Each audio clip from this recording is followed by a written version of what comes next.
Excuse me. Do I look stinky to you?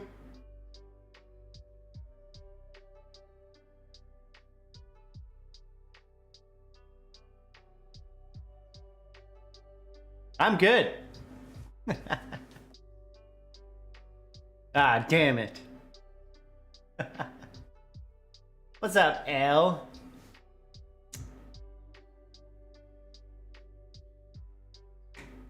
All right, let me make my tweet.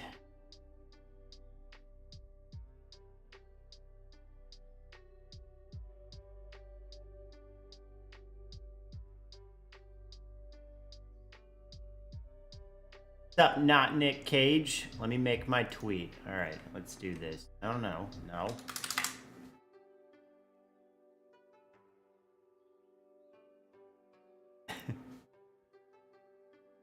All right, well, do yourself a favor and go back and read the entire title first.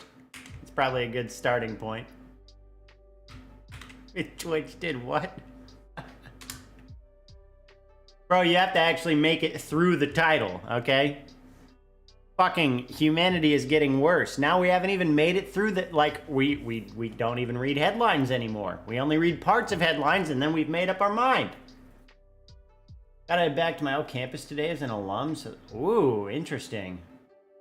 I have been up and down. Up to what I would consider a normal extent, and then down to an absolutely not normal extent. But it was a tough week, and I will not be discussing why on stream. I'll tell you the story at some point later, you know, in a one-on-one conversation, but this platform ain't it for that type of discussion. All right, sounds good. Thank you. Yeah, it was pretty fucking rough. So, but hey, here we are. It's Friday. Yeah, and we're gonna talk about Twitch banning free speech. You think you have COVID again? Didn't you go get vaxxed? Like, right after you had it the first time? Am I misremembering that? All right, let me also pull up the subject that I'm going to be discussing here.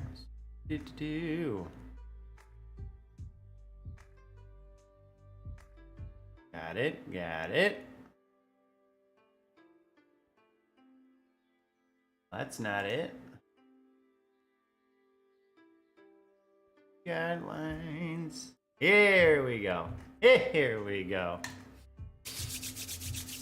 Okay. Hold on, let me pull all my porn tabs off of the main display. Oh, it's debate night tonight. Fuck! We might have to watch this. We'll get there. It's fine.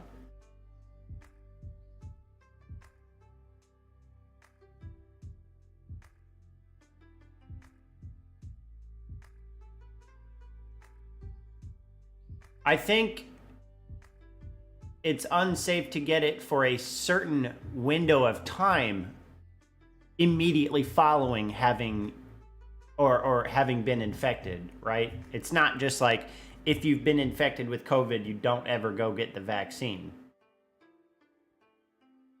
And I think it's been some time between when you had it first and now. So did laziness set in or what? If so, I get it. Okay. All right. So, also, we're going to go ahead and start recording here. So, the news, as of apparently yesterday, not today, but this is when I'm getting to it, because other things going on in life. Twitch has officially banned free speech. You heard it here first. The First Amendment in the trash, says Twitch. Okay? They say, you have thoughts? Too bad. I don't want to hear them. Okay? Now, to be more specific,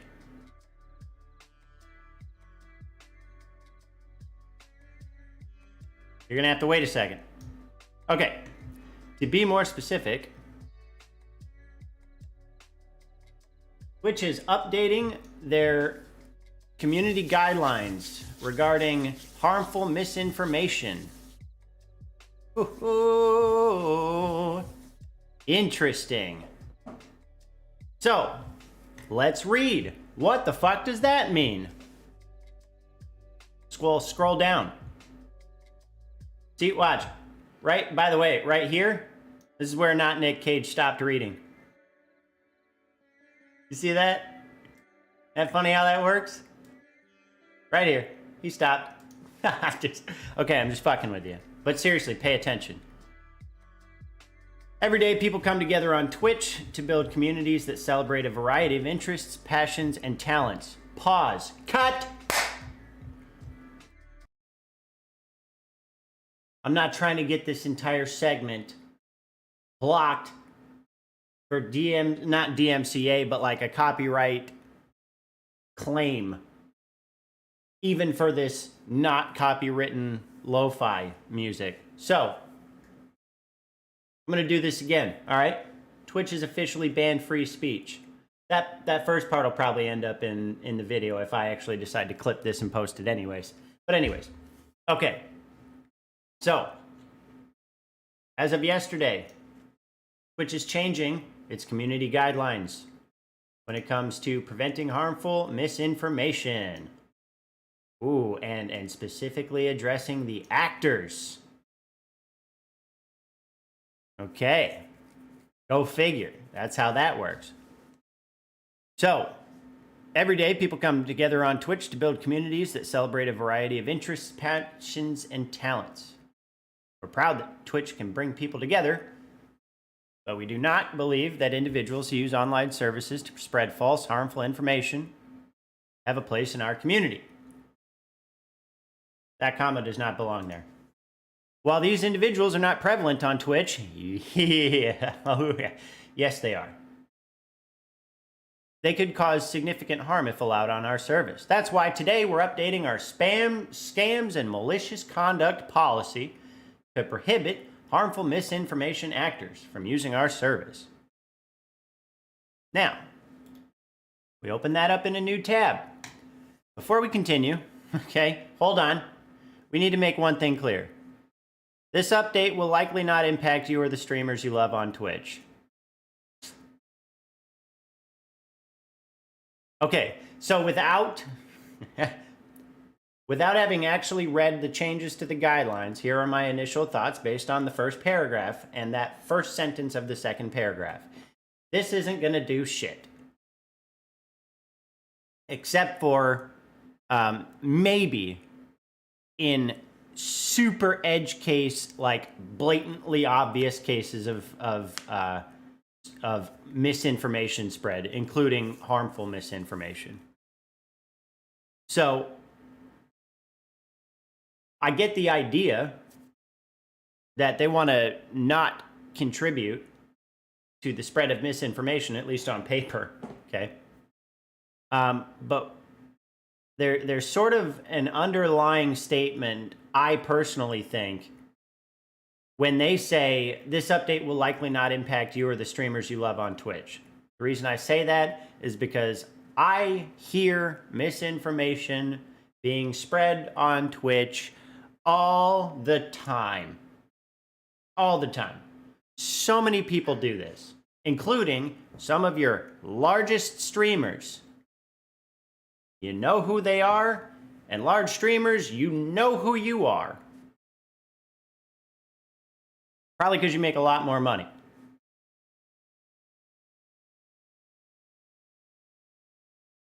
I think it's a little bit of a telegraph to say, this likely won't impact you or the streamers you love on Twitch. So it's almost like, well, we're going to put this policy up so that it's on the books. We're not going to really do anything, except for here and there, maybe. But at least it's on the books now. It won't impact the streamers you love on Twitch, as in the biggest money makers. LOL. Yeah, well, so that's another perfectly valid inquiry. Is, let's suppose one of your largest money makers, Twitch, Hassan, spreads harmful misinformation. Now what? Is that perhaps why you're saying right out of the gate, this update will likely not impact you or the streamers you love on Twitch? Something to think about, I suppose. Our goal is to prohibit individuals whose online presence is dedicated. Oh. Oof, interesting. So this is the mission statement here, okay? Our goal is to prohibit individuals whose online presence is dedicated to spreading harmful, false information from using Twitch.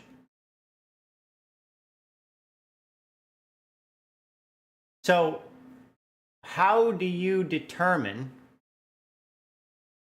when someone's online presence is dedicated to spreading harmful or false information from using Twitch?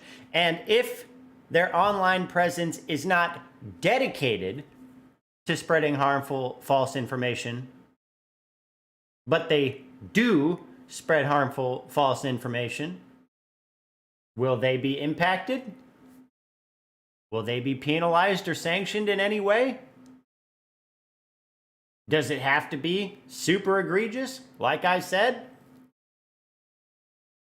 Or are they probably just not really going to do anything until the broader Twitch community has some sort of uprising about some particular thing, and it's super easy?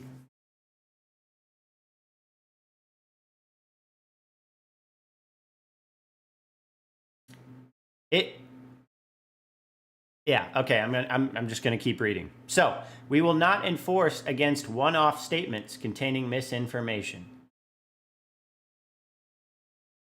What if it's one person making 1,000 one-off statements containing misinformation about 1,000 different topics every single time they stream? What's the bar here? Obviously, it should be by the damage done. So far, we have zero clarity, okay? So far, we have no clarity as to what this all means. So let's move on to paragraph 3. We've partnered with over a dozen researchers and experts. That doesn't mean anything to me. To understand how harmful misinformation spreads online. I think it's pretty easy to figure that one out, but okay, all right, we read through. And ensure our approach to mitigating its risks in our community is effective for Twitch. Okay.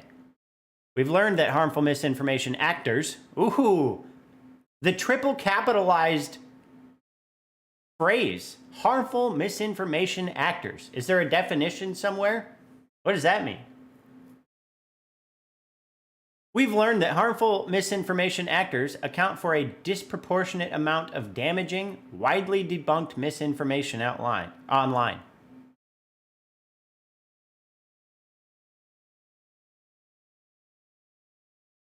Hold on. Let me read that one more time. And then let me rephrase it to say exactly the same thing. Exactly, Link. Link already knows where we're going. So we've learned that harmful misinformation actors account for a disproportionate amount of damaging, widely debunked misinformation online. Okay, here's my rephrase. People who spread misinformation online account for a disproportionate amount of people spreading misinformation online.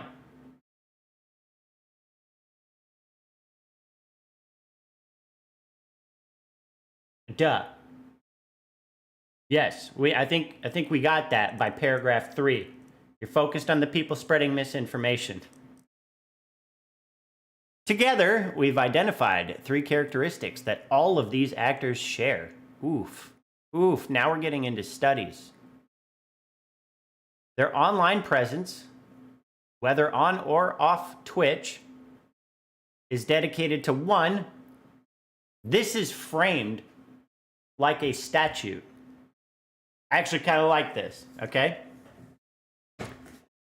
This is framed and phrased and formatted like a legal statute. So here are the 3 characteristics. Their online presence is dedicated to 1, persistently sharing. 2, widely disproven and broadly shared. 3, harmful misinformation topics, such as conspiracies that promote violence. What about unharmful misinformation topics?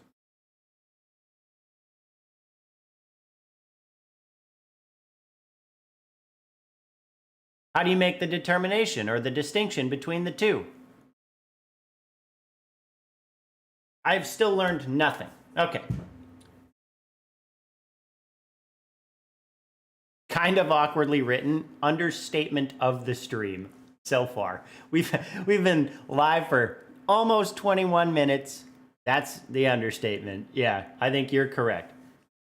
Violence is such a narrow window, isn't it? I mean, what do you mean when you say violence? Do we just mean physical violence?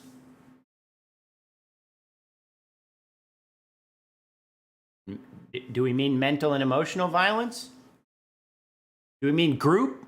Do we mean solo? What are we talking about? We've selected these criteria because taken together, they create the highest risk of harm, including inciting real-world harm. We will only enforce against actors who meet all 3 of these criteria. And our off-service investigations team will be conducting thorough reviews into each case and then information to report. So we will only enforce against actors who meet all 3 of these criteria. So, and it's really 4. It's really 4 criteria, not 3. And it kind of concerns me that they missed one because literally the previous paragraph contained the first criteria or criterion. So the first one is that your online presence, whether on or off Twitch, has to be dedicated to this problem. Notice, this comes before the first criterion.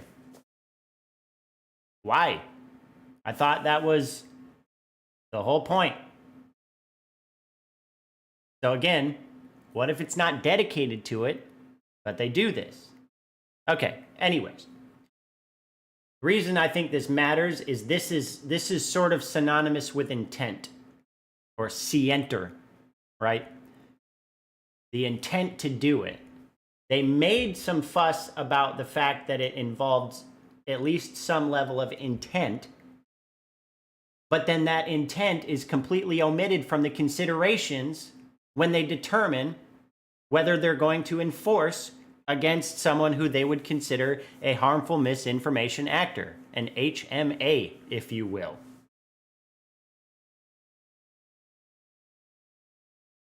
In addition to this update, we will continue to take action on misinformation that targets specific communities under our hateful conduct and harassment policy, and we'll also continue to take action on content that encourages others to engage in physically harmful behavior under our self-destructive behavior policy.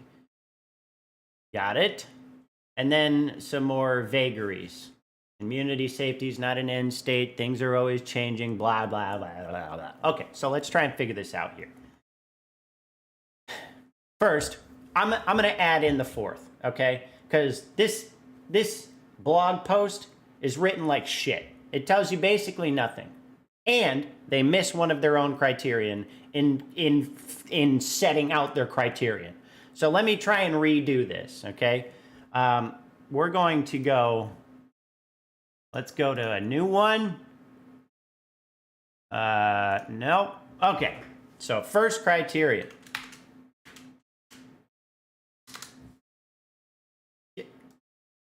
Is it, oh man, I shouldn't be doing this with, oh God, here, we'll do this. All right. So 1.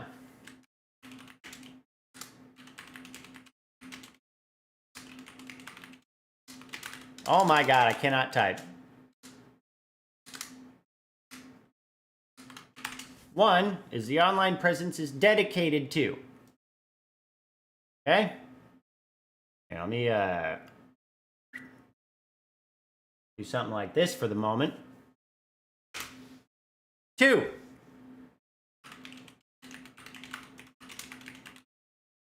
Persistently sharing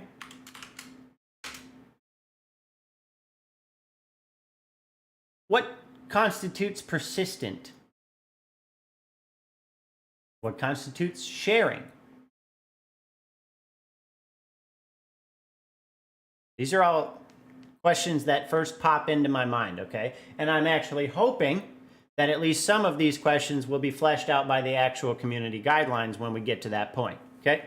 So I just want to establish at least what the criteria are, or criterion. I'm using these in whatever, you know what I mean. Okay. Persistently sharing. Whoa, Woodley.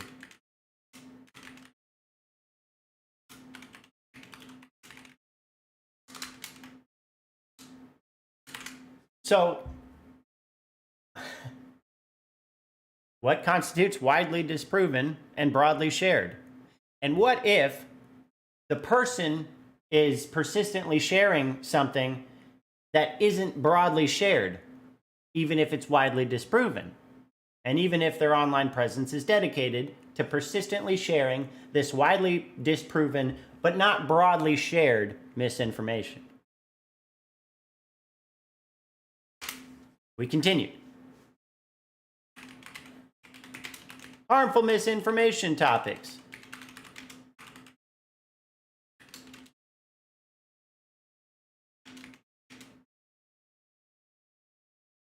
Now, I'm gonna leave the such as, because that's just the such as is basically something like including but not limited to, which those things, I think those statements are generally pointless. Like, what? Just give a list of examples and then say like etc. or something like that, or just give a few examples.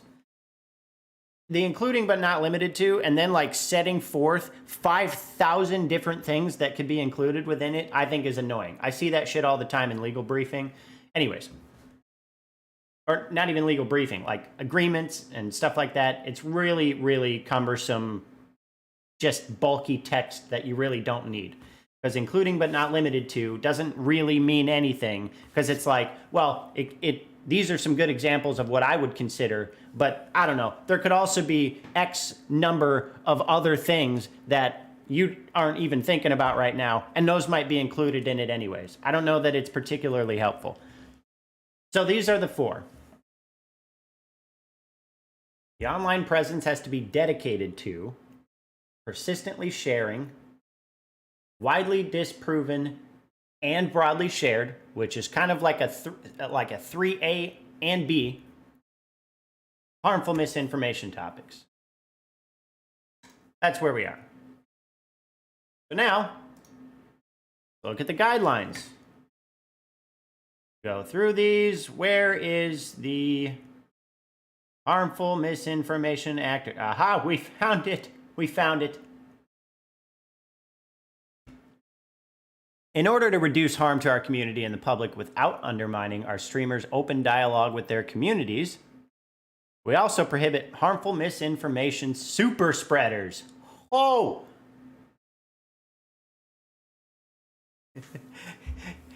It's in the community guidelines. What the fuck does super spreader mean? Oh my God. They're just super spreading COVID through the internet. They're super spreaders now.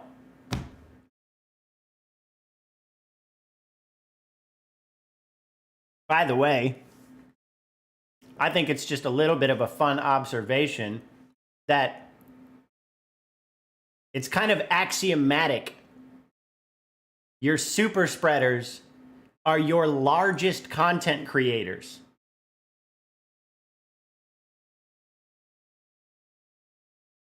Twitch is not going to start taking action against their largest money makers. I just don't see it. Not when it comes to this shit. Now, we also prohibit harmful misinformation super spreaders who persistently share misinformation on or off of Twitch. We seek to remove users whose online presence, once again, is dedicated to persistently sharing widely disproven and broadly shared harmful misinformation topics. Okay, so we haven't learned anything above and beyond the rather unhelpful blog post. This policy is focused on Twitch users who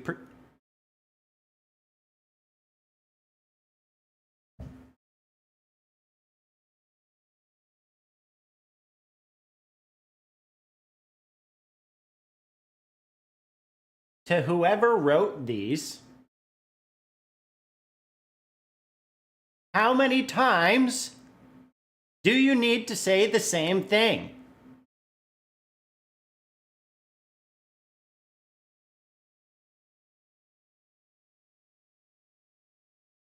It will not be applied to users based upon individual statements or discussions that occur on the channel. All 3 or 4 of the criteria listed above must be satisfied in order for us to take action on an account.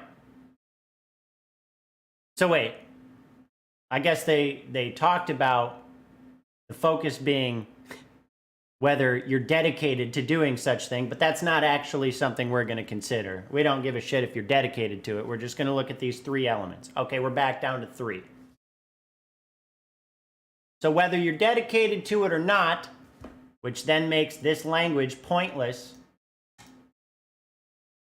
all you have to do, watch, I'll even literally highlight only what needs to be deleted. If you don't care about whether the online presence is dedicated to it, then just don't make mention of that. We seek to remove users who, 1, persistently share, 2, widely disproven and broadly shared, 3, harmful misinformation topics. Look, that's neater, that's clean. All 3 of the criteria listed above must be satisfied in order for us to take action on an account. Blah, blah, blah. It's all the same shit. So let's at least look at some examples. At least they provide just a little bit more information. Below, we provide a short list of non-comprehensive examples, including but not limited to, of the types of content that harmful misinformation actors persistently share. However, misinformation evolves rapidly, and we will continue to update these guidelines and topic categories as new trends and behaviors emerge. Okay, 1. 1. Misinformation that targets protected groups, which is already prohibited under our hateful conduct and harassment policy. Then why are you mentioning it? In this new section, why are you mentioning that which is already prohibited by a different section of the policy? Moving on. Harmful health misinformation and widespread conspiracy theories related to dangerous treatments, COVID-19, and COVID-19 vaccine misinformation. There it is. So you were right, Paul, on one of these particular subjects, of course. Discussions of treatments that are known to be harmful without noting the dangers of such treatments. Okay. For COVID-19 and any other WHO-declared public health emergency of international concern, misinformation that causes imminent physical harm or is part of a broad conspiracy.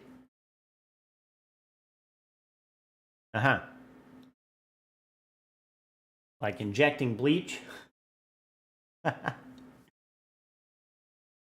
Misinformation promoted by conspiracy networks tied to violence and or promoting violence. I don't even know what that means. Hey, what's up, Rashid? I don't even know what that means. Misinformation promoted by conspiracy networks tied to violence and or promoting violence.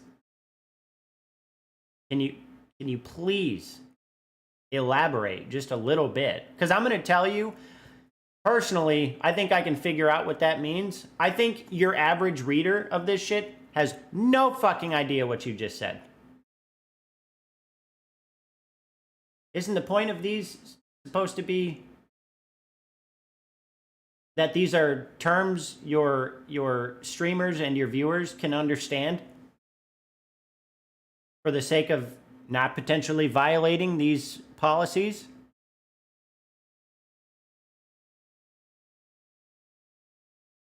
I think so. And here, I'll give you a fun little bit of legal knowledge.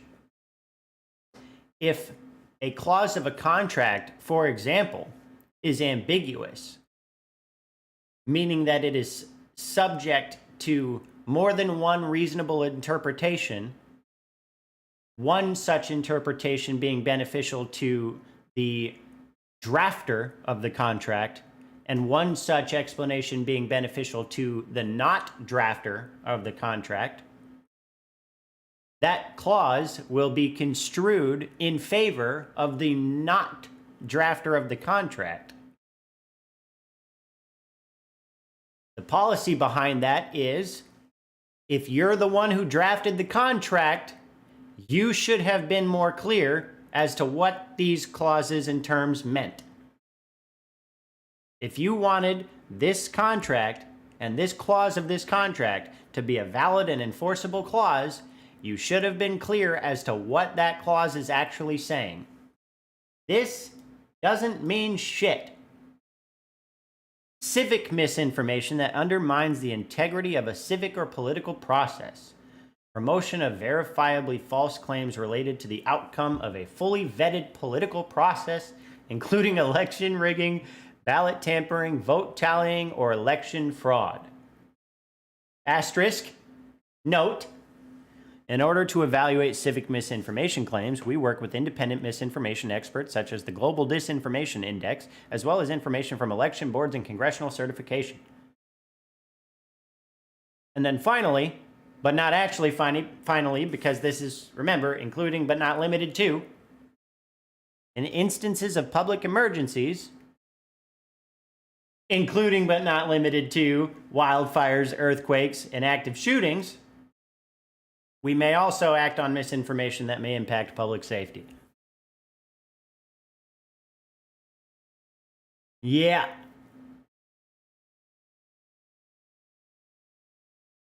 Yeah, okay, so here's the thing. Here's the thing. That didn't tell us anything. So what we're going to have to do now is just wait and see.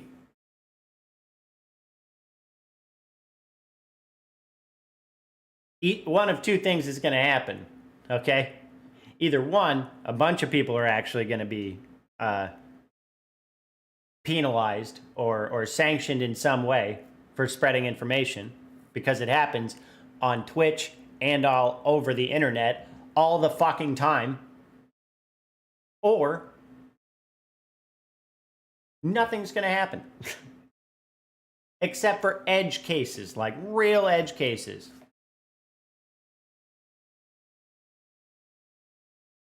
That sounds like that's about it. And we're just going to have to wait and see, because what they just laid out is so nebulous that I don't think, I mean, except for the particular topics that it is obviously referencing when they talk about COVID-19 and the election process, I don't know what is going to happen as far as this particular new updated policy section goes, because it's so nebulous. And there are so many forms of misinformation aside from just COVID-19 and vaccine and election misinformation. It's crazy. Plenty of loopholes to be taken advantage of, basically. Yeah, well, it's not I mean, yeah. Except it's like they're not even like necessarily loopholes, but it's just so vague. It's so vague. And I get that it is difficult to craft policies and conditions of this nature. But what it feels like to me, and this is unfortunate, is misinformation is so prevalent, so pervasive, so harmful in a broad stroke sense. And it feels like they took about 5 minutes to create this new policy, which sort of shows to me that they don't actually take this issue as seriously as I think they should. That's just my perception. Because they provided basically no clarity. They set up some loose criterion and said, here you go. I guess think about that and hope you don't get in trouble. By the way, what if people are spreading what you consider to be misinformation that they don't? Who ends up actually being the ultimate authority on what constitutes misinformation? We don't really know that much about it. We know a little bit about the arbiters of truth because they make vague reference to, we're working with independent misinformation experts. The fuck does that mean? Right? Now, they do say, one, such as the Global Disinformation Index. Okay, so now that's something we can actually go look to. And then they talk about information from election boards and congressional certification. Okay, I mean, that's something I guess we could go look to. But the problem here is how many people are looking at that kind of stuff? And I know that the people that are saying, like the people that are pushing misinformation aren't generally looking at this stuff. And so they don't know that they're pushing misinformation. They're going to make an argument that what they're saying is not misinformation. Because it's the internet and because this is the way the world works now, they're going to be able to find some other information that supports their own position. So then, like, how is the ultimate decision made? And even then, what is the penalty? We have no idea what any of this actually, like what effect this could actually have, what impact this could actually have. And again, I'm going to go back to the fact that they say, number one, this update will likely not impact you or the streamers you love on Twitch. And two, we will only enforce against actors who meet all three of these criteria, vague as they are.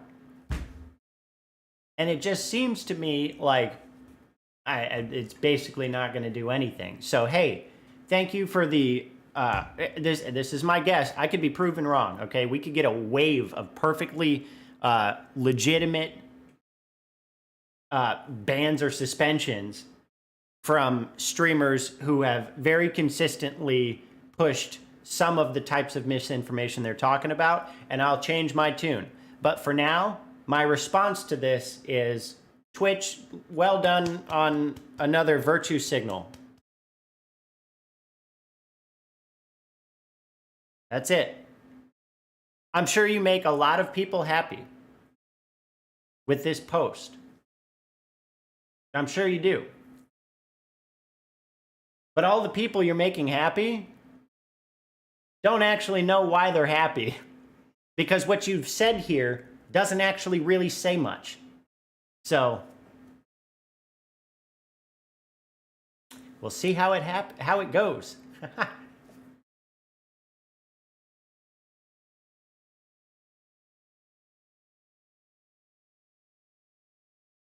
All right.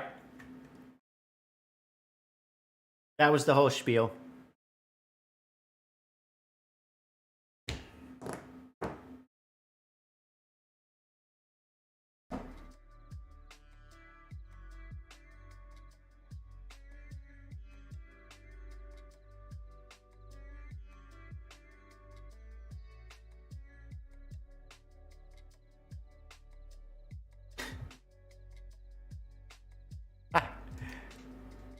I'd like to be happy without knowing why, like a golden retriever. Yeah. You know what? Ignorance really is bliss. And that ignorance is exactly what I was just referring to. There're going to be a whole bunch of people who read this blog post and read the new harmful misinformation actors section of the community guidelines, and they go, woohoo, finally! And they have no idea what the fuck they just read. Sick.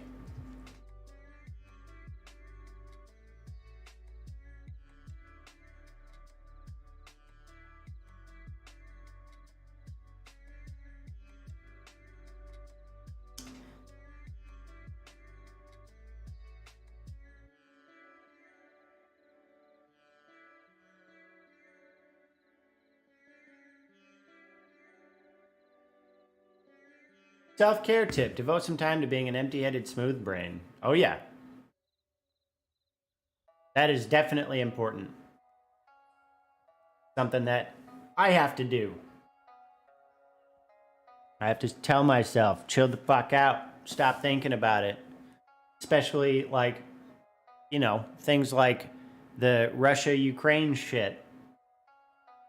As they just fuck around with Chernobyl and the largest nuclear reactor in Europe, and, you know, indiscriminately fucking shell residential areas and schools and hospitals and shit. Yeah, like, yes.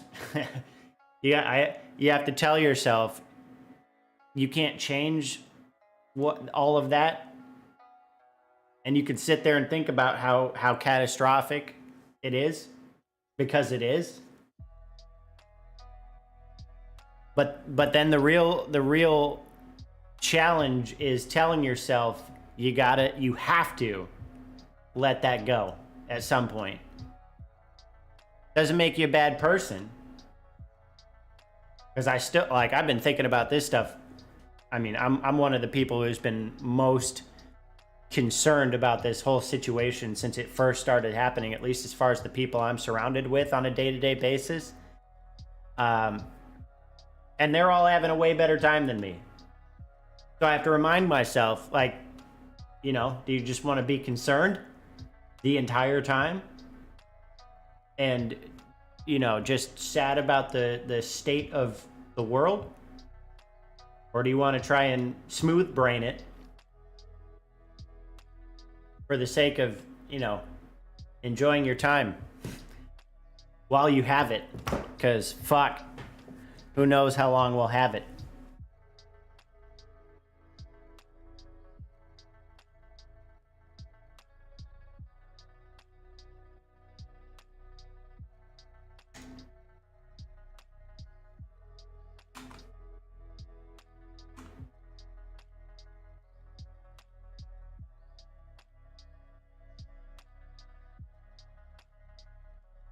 Yeah. Feels better than nothing. Yep. That's for sure.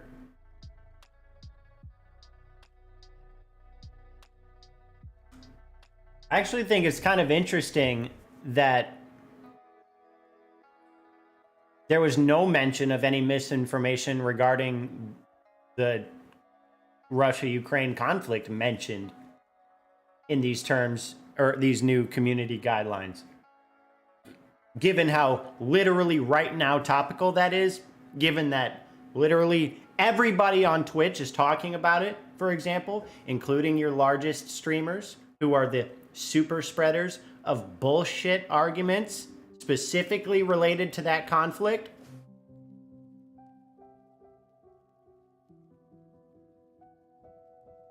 Interesting.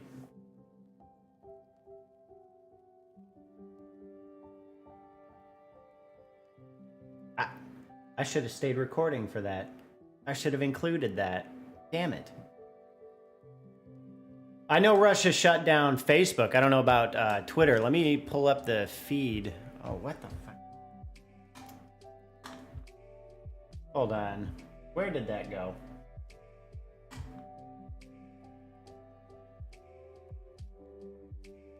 Okay, there we go. Shit out of the way.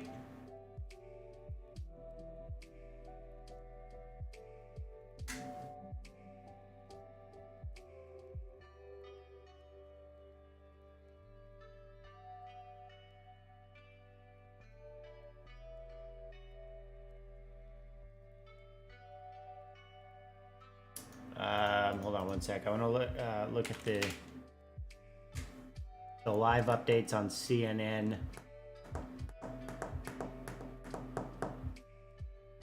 All right.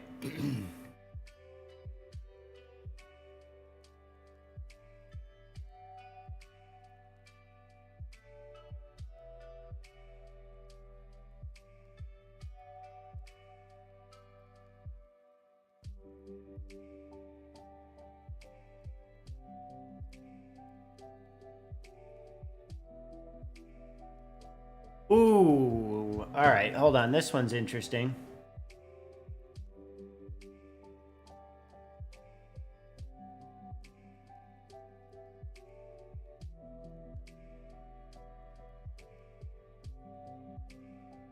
All right, so before we try to look and see if Twitter was banned in Russia today, which again, I know Facebook was, I don't know about Twitter. This one's pretty interesting. I know there have been talks about this whole implementation of a no-fly zone over Ukraine over the past day or two.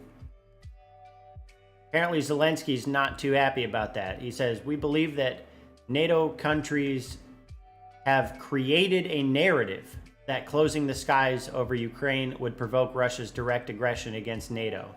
What I believe they were talking about there is the implementation. The argument was that the implementation of a no-fly zone would require that Russian planes currently in Ukrainian skies would have to be shot down, thus directly bringing NATO into conflict with Russia, which is, again, what we're really trying not to do. I personally think it's an inevitability, but I guess I wouldn't say an inevitability. I think the odds are far more likely than not that NATO countries and Russia end up directly interacting against one another here in this conflict. It seems like it's escalating far enough already that is likely to happen, especially once you look into the logistics and like the arguments to speak about the misinformation issue. When it comes to this conflict, people are making the argument that Russia's actually justified in fucking invading because they're fighting to not have any. They're fighting to not share any border with any NATO allies, which is ridiculous on its face because they already do. Estonia and Latvia, these are Baltic countries, are part of NATO. This is the border they share with Russia directly. So that argument is stupid on its face. And it gets even more stupid when you think about this. What happens if Russia takes over Ukraine?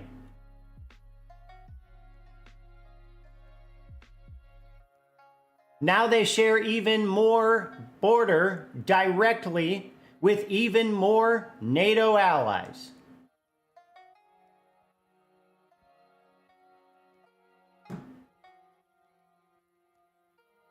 So that's not the excuse. That's not the reason.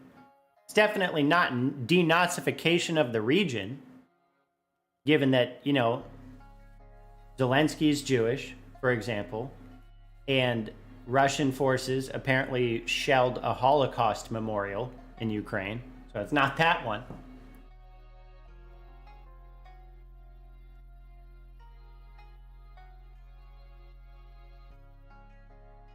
Oh, it's to stop NATO's eastward expansion.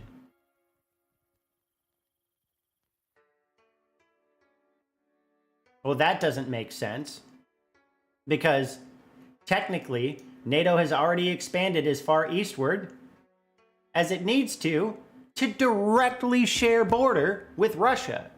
What does adding this country change in all actuality when it comes to the NATO versus Russia element? Well, nothing. Unless you view NATO as a threat to Russia. But wait a second.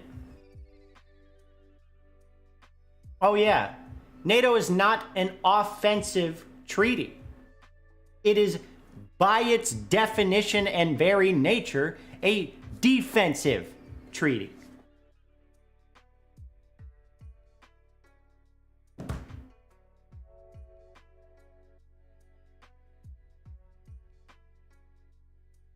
So yeah, I really don't understand the justifications.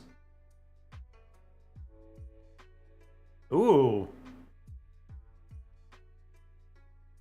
That's another good one added to the list. That's a big papa company, Samsung. So yeah, I wonder what happens with that kind of misinformation. Which, by the way, there are people on Twitch who believe that, who believe these arguments that are in justification of Russia's invasion of Ukraine. And then you think even further, Putin has said himself that the fall of the Soviet Union was like one of the worst things to ever happen. I think it's pretty obvious that this is not an attempt to defend Russia against NATO. This is an attempt to get a massive chunk of land that was once Soviet land back within, you know, Soviet-aligned hands. Which then implicates further Moldova, Belarus, Lithuania, Latvia, Estonia. So then the question becomes, let's suppose he does take Ukraine, all right? Let's suppose NATO is not implicated at all, and Russia takes, Russia takes all of Ukraine. Then what? Then what?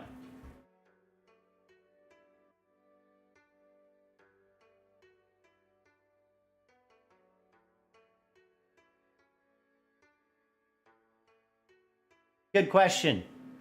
I know, right? I don't have an answer. But that's what's concerning about it, isn't it?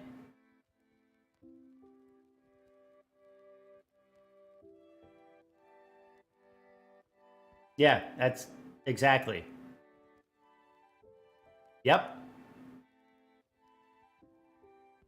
I think it's pretty clear. I think it's pretty clear.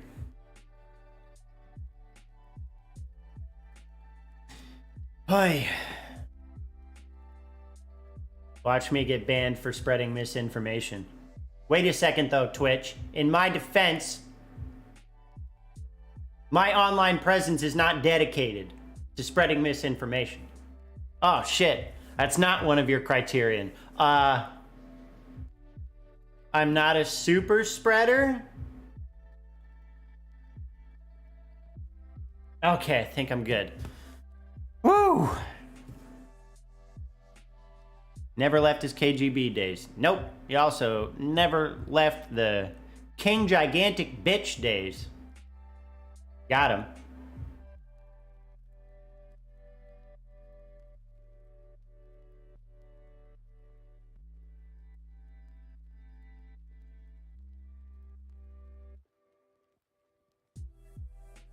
How come nobody laughed at that?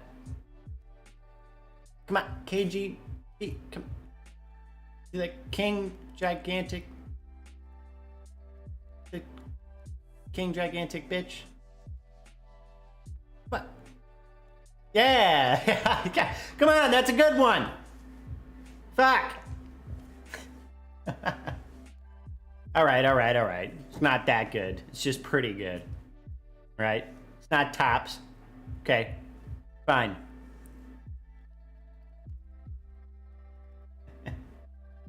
Alright. Well, those are my news updates. Now what?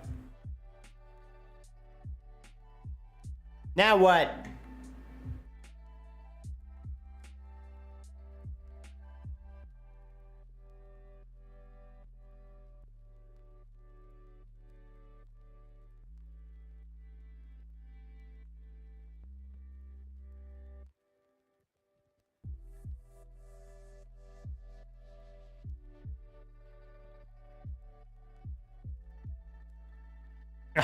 I mean, sure. We all in a Discord or something? What are we doing?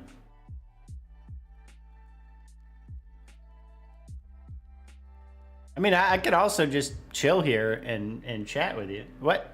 Mine? Where am I? Oh. All right. Y'all got headsets? Microphones? Of some form?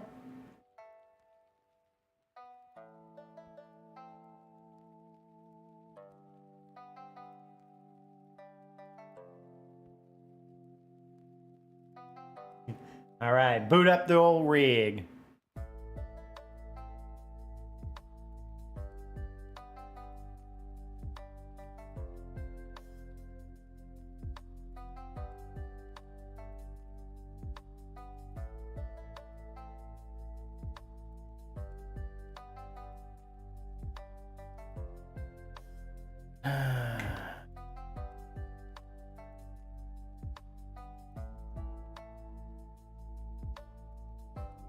Oh, good.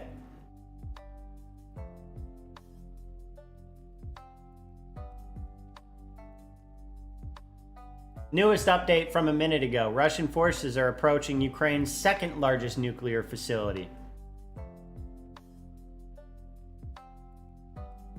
Sick.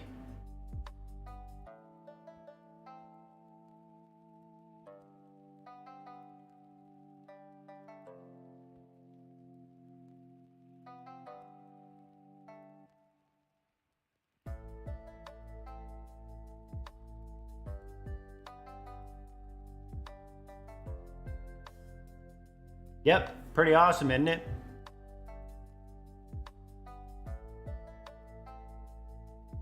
Oh yeah, I wanted to get back to the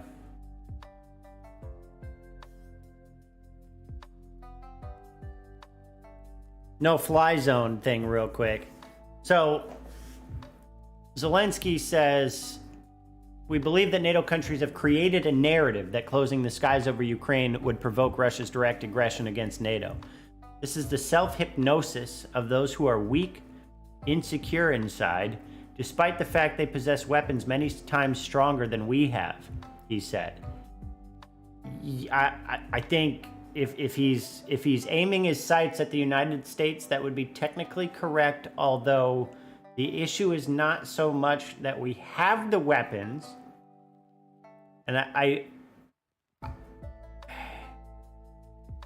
it intrigues me that he says this because he has to know this. Like, we know we have the weapons, but the main issue, I think, is the fact that we are trying not to use those. Like, we're doing our best as far as like NATO in general and the United States to not escalate it any further than it needs to. And I can understand, you know, for the president who has been defending his own country literally on the streets and has apparently survived through 3 assassination attempts at least, being frustrated with the way things are going. But I wonder here who has the clearer head. And I'm not trying to draw doubt either way. It's a legitimate question. Zelensky said NATO's leadership on Friday, quote, gave the green light for further bombing of Ukrainian towns and villages, refusing to make a no-fly zone. You could have closed the sky.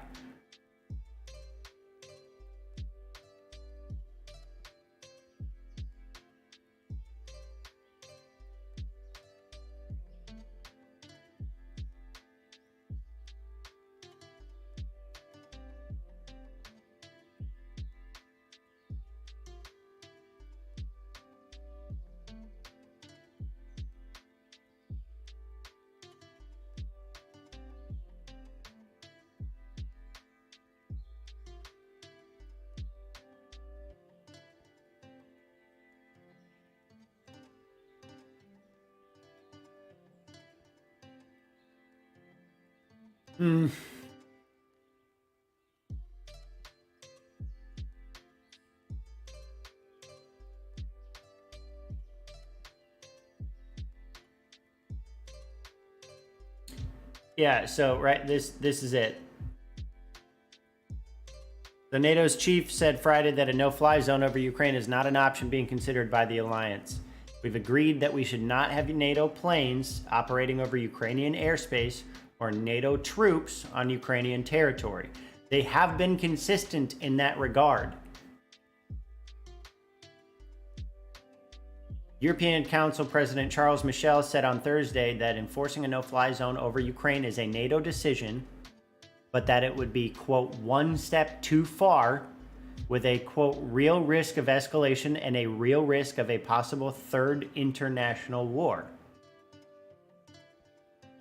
So I suppose if I'm giving good faith interpretation here,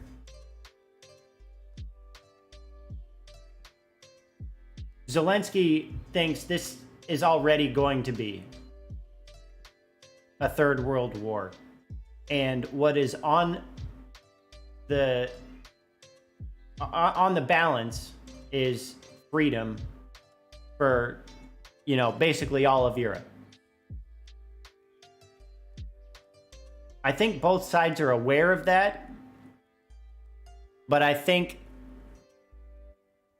both are looking at the risk tolerance a different way. So I can sort of understand both sides. And this guy, man, it's shit like this that sucks. You know, I can understand Zelensky's frustration, but I can also understand NATO's restraint. I don't know how you determine what the ultimate correct decision of this is. I think this is something where literally we will have to learn from the result of whatever happens, you know? We're just going to have to learn from the result. This is unprecedented.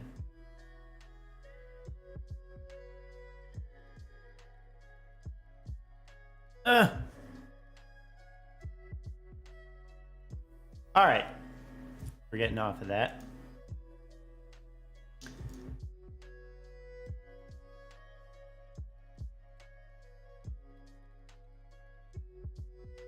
Oh my God, you're already there. Why don't you... What are you guys doing?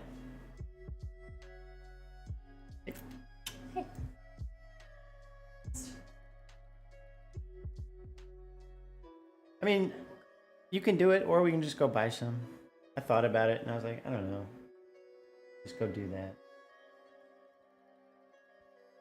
Let's do that. It's still obvious. Yeah, just not try and rush it.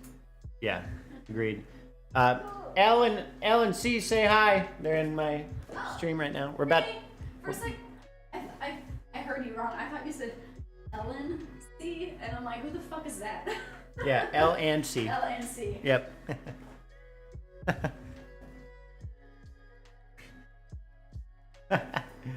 She says hi. Just L says, just call me Ellen. Okay.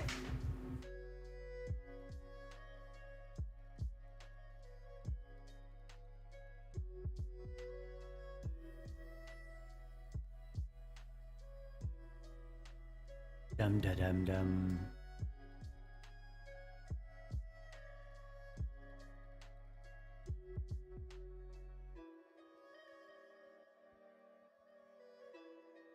Oh, oh. Hello? Hello.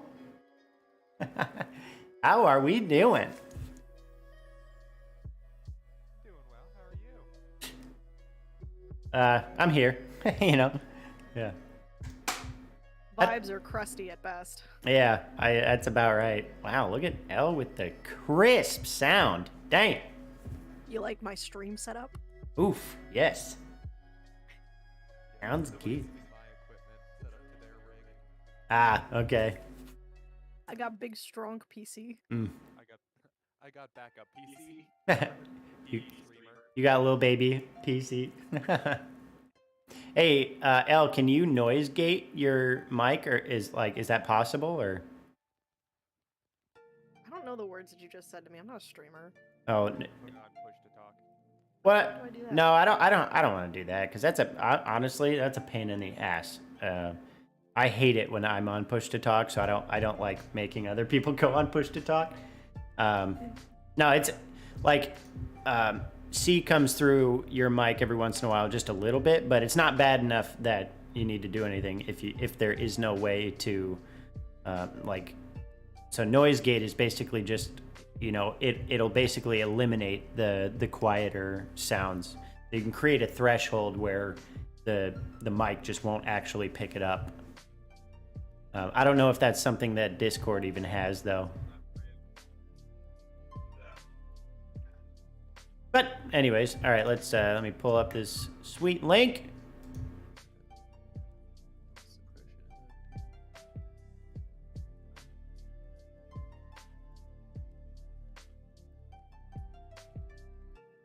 All right.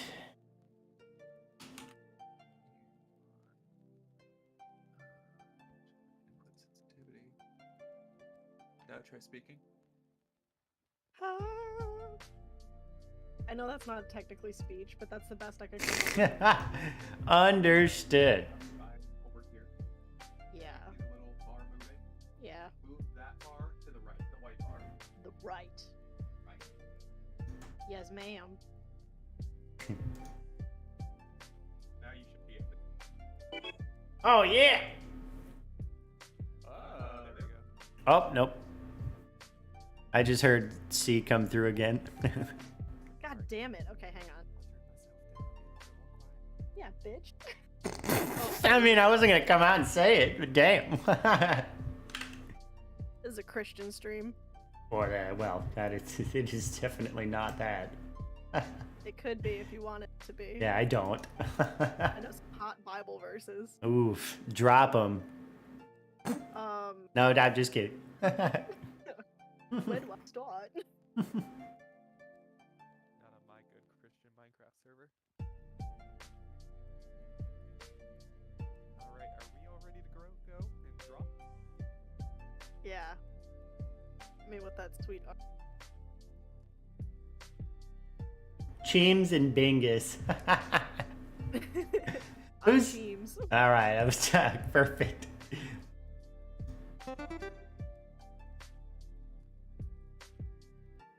Oh shit. Okay, I actually have to draw this. Oh boy. That's the best part. We're all on PCs. We're on what? We're all on PC, so it's gonna be bad. None of us True. have a draw tablet.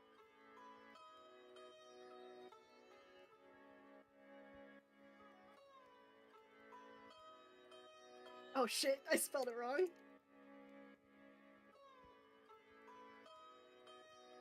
Oh lord. No, that's definitely bread.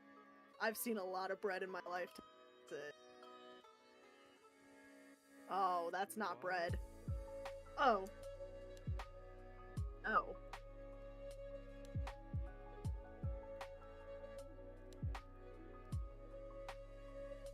I don't think I'm even purple. EL, that's my name. Wow.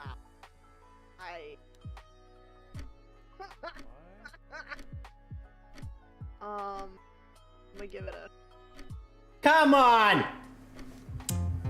Third was jelly, Jelly? you boners. God. Why would you not draw the jam jar? Because I thought with 2 pieces of bread, 1 brown and 1 purple, you would have seen jelly. Apparently you thought they were t-shirts. Alright, ready? Damn This is it. gonna be really good. Oh, good. Good. Fucking wheeze, how dare you? Whatever, dude.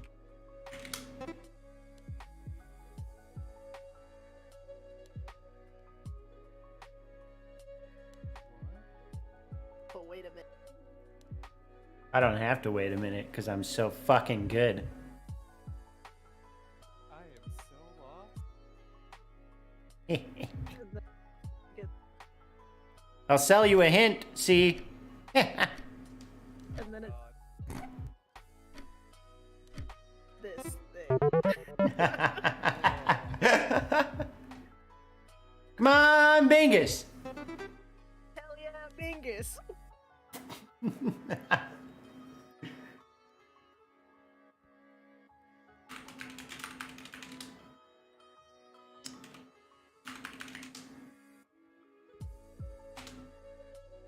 Oh, I'm not even looking at how many fucking spaces there are. Ooh. I didn't even realize that was up there, so thank you for saying that. Welcome, welcome. What can I say? I'm a veteran of Mhm. Scriblio. Yeah, how much do I owe you for that sweet hint? A bit. That's a high price. Yeah, it is. Oh.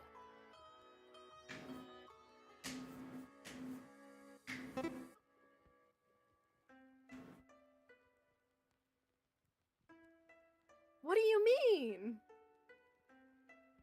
5 letter?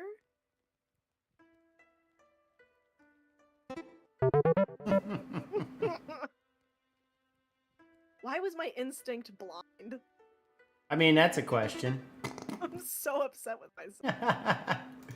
Alright, All you right. guys are.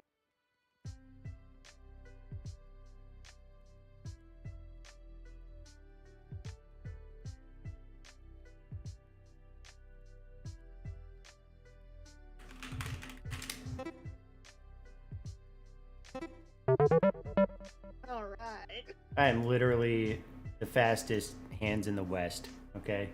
Oh shit. Come on, Bingus! I'm gonna name our next cat Binkus. He's gonna have to be real scruggly looking. Oh. Ah!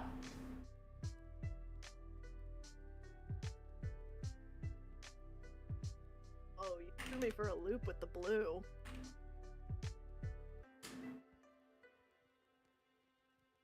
Oh, oops. Oh, gotcha this time. Whatever then.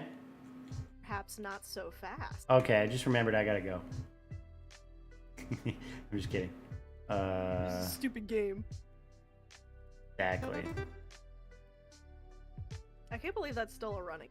I feel like Oh, I know. Been so long. It has long since worn out its funniness.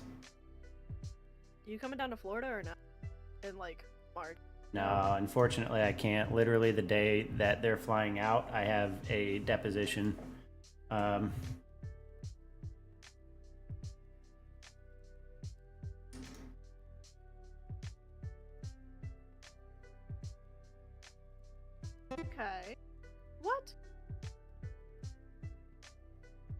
staring at?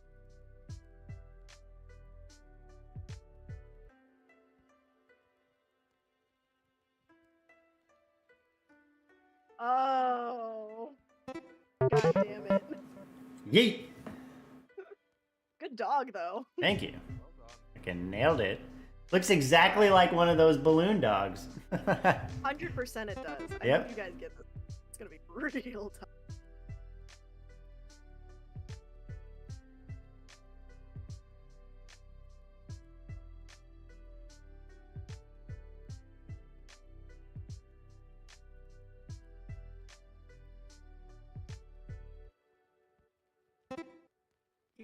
Yeah. Alright. Hey, you better be green. Fucking what? Yes. Here, maybe if I got like, let me do a little wind. Oh.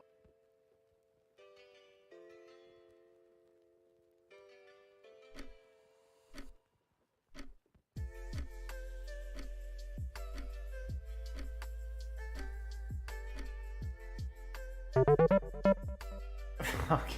Yeah, Scar. Jesus! It's like, what? That is, how the fuck am I supposed to even know that's Africa? Jesus. It totally looks like Africa. It- Are you on drugs literally at this moment? Wouldn't like me to be. I mean, hey, that's up to you, right? How much fun you want to have? Open if you got him, am I right? Yeah.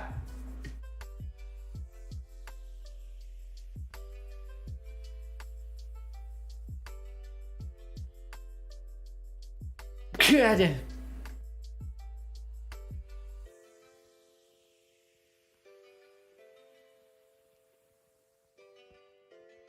Sneeze, by the way. Bless you, I think. Yes, thank you. What the fuck? Oh, Got it. Bangabonga. Hangabonga.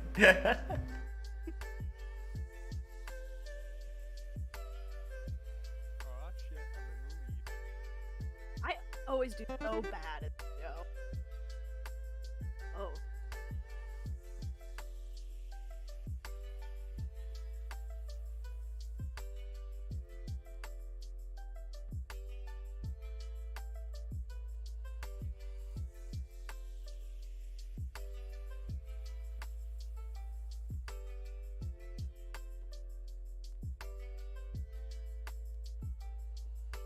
Oh god.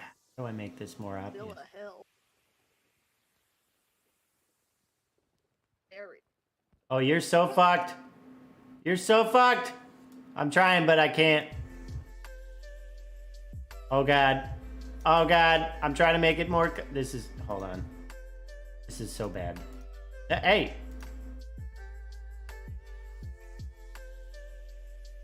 This isn't telling you nothing, huh? Oh. God damn it. Oh. Oh my god. Hold on. I messed up. Oh. Wait. I got it. Yes. What is it? Oh, Use the letters. Yeah. All right. very Woo. good. Okay. Very bad drawing. God damn. Yeah, I had 3 really shitty piece of shit options, so I'm just glad you guys got it.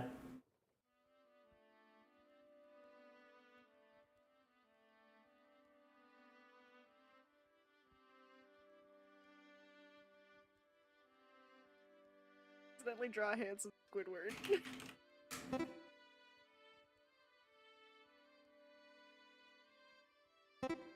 Yeah. Very good, everybody. Hell yeah. How am I only at 1540 and you guys are 1900? Because you suck. That's true. I can't spell.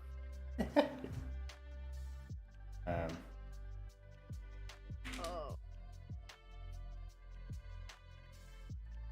How do you spell Ferrari?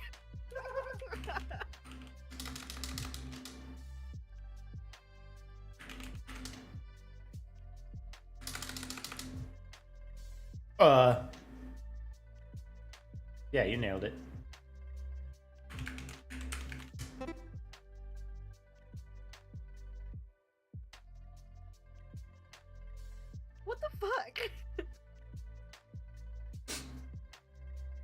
I can't wait to get all these points.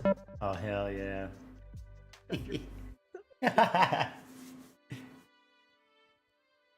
Oh, God. Alright.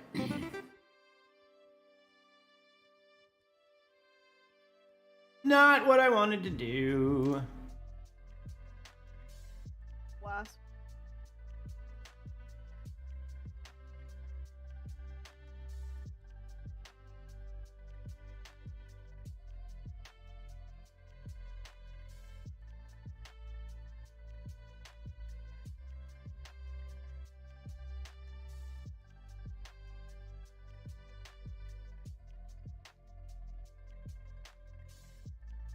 Okay, I don't fucking say anything about that, okay? I know, just bear with me.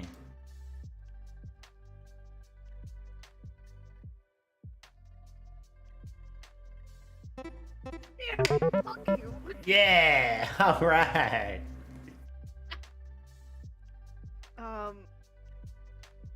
Yeah, we're gonna go with the unnecessarily complicated one for sure. Picture this. Whoop. Oh, just ignore.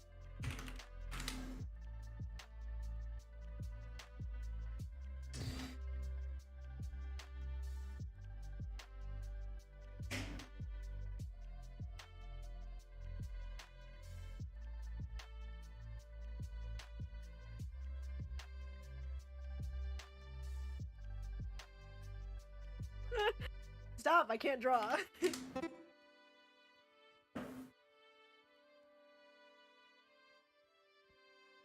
Oh. Hell yeah, give me all these points. Hey guys, I broke 2,000. Isn't that so cool? Yeah, welcome to the club. Whoop. Okay.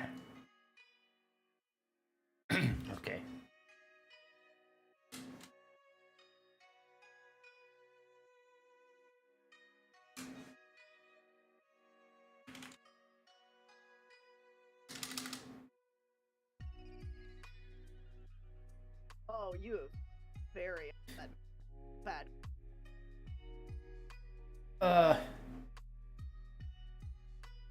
Is that all you're gonna give us? Oh, worse. Oh! What?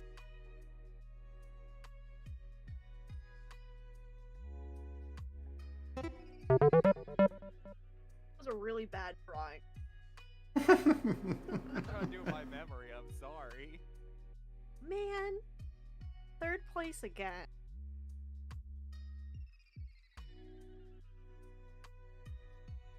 Let me up the drawing time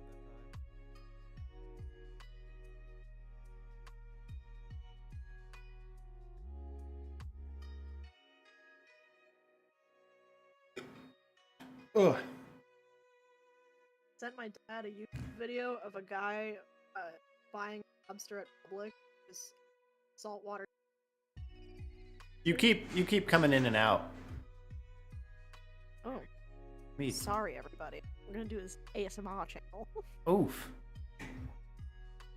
But I Yeah. sent my dad a video Yeah. of a guy buying a lobster at Publix and making that. He was like, "That is very cool. Never And- thought about it. Making We what? should have a lobster as a pet." Oh, Jesus. Oh. I mean, honestly, it sounds like cool for a minute, but then also really boring. I mean, they're pretty interesting animals. They're more interesting than fish. Are they? Yeah, they're like complex. They're like they manipulate their tank a whole lot. They like clean it. Oh, okay. around. Okay. Oh, that's interesting.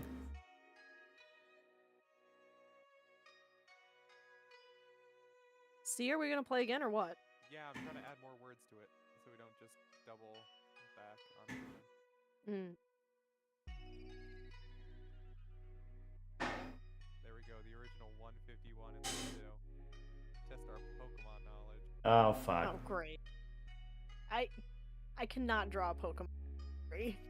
Yeah, this is gonna be terrible. Okay. Oh. regular words in there too still, so.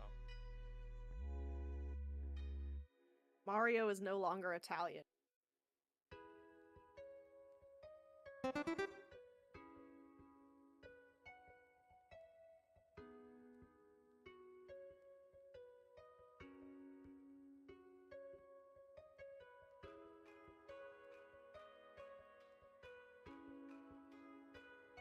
They have Yep. the same idea, but wrong. That's what those are, huh? Brain cell. Oh. Are those little fingies? How the fuck did you get that? I took a guess. And it Yep.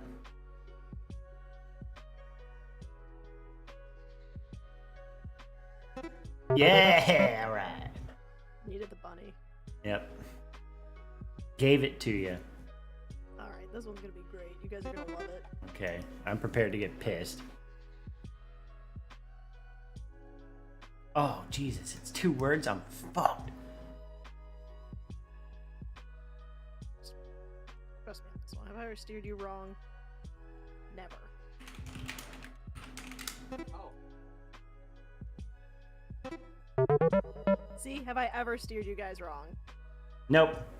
I'm like Moses. Yeah. No, wait, he steered some people wrong. Yeah. Did he get lost in the desert? I think so, yeah.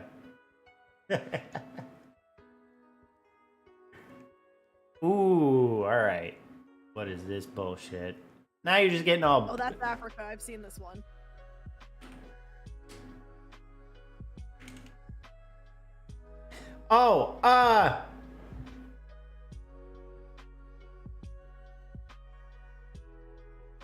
Oh, what the, oh man, I thought that was it too. Oh, what's the other one? Nailed it. Thanks for the What? point, nerd. What?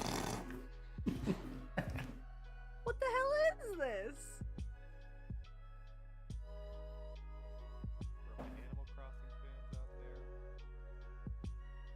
fans out there. Nice.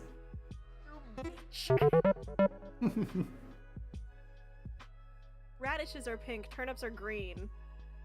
You're right, you loser. That loser. Why is there a cat toy on this The desk? leaderboard. Fuck you.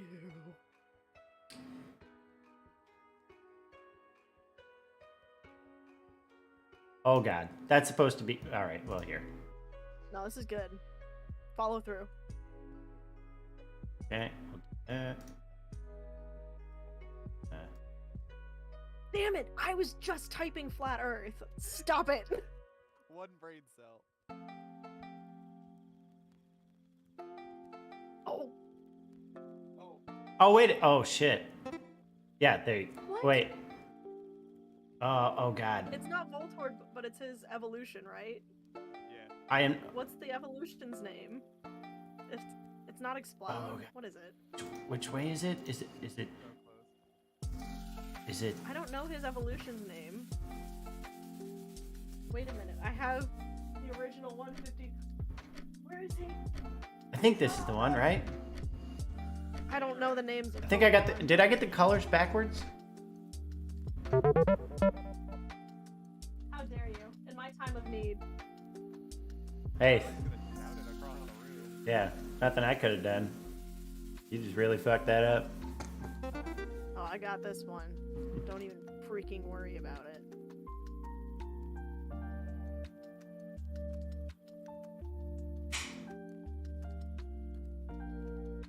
Oh. Oh.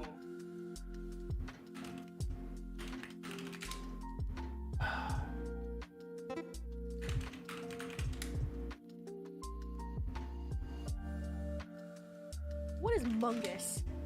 How dare you? Oh. Yes, thank you, everybody. Leave me good in the bottom of the leaderboard here. Oh man, it's alright. I'm pissed now. Bingus is winning.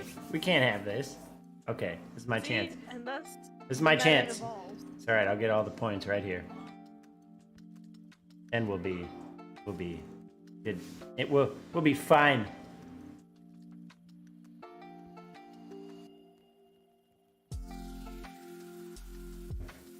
like a Rorschach test.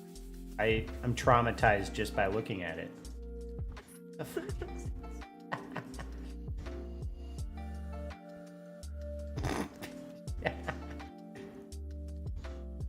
You drew maybe Montana? What am I staring at here? The bottom.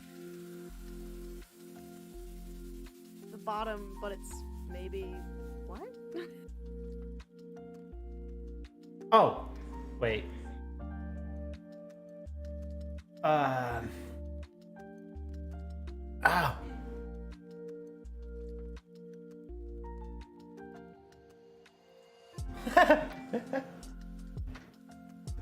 What am I looking at? No. Fuck.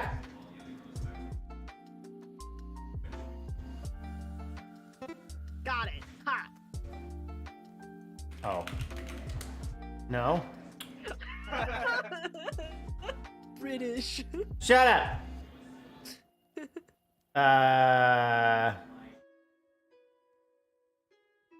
I thought it was the other way. I thought it was like orientated the other way.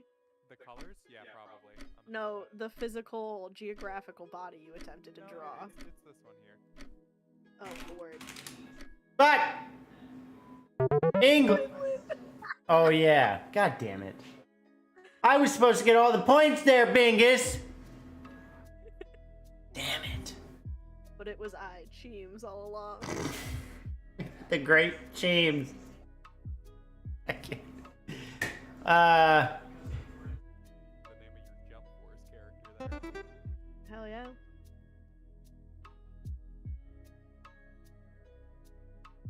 Oh my god, I haven't even drawn nothing.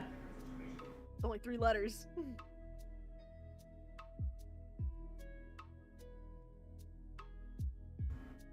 God. Oh no. Okay. Oh. I know this one. Ouroboros. There's only 3 letters.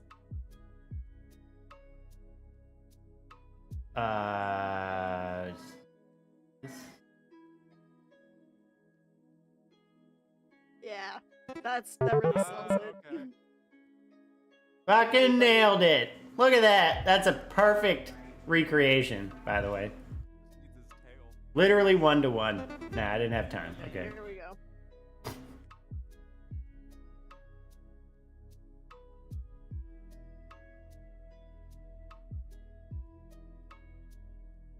Don't even worry about it.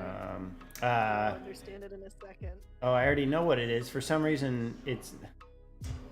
What is that fucking called? Got it. Oh my god, what is that called? My brain's farting. They're on the coast. No, I know. It is a house that has a. Oh yes, thank you.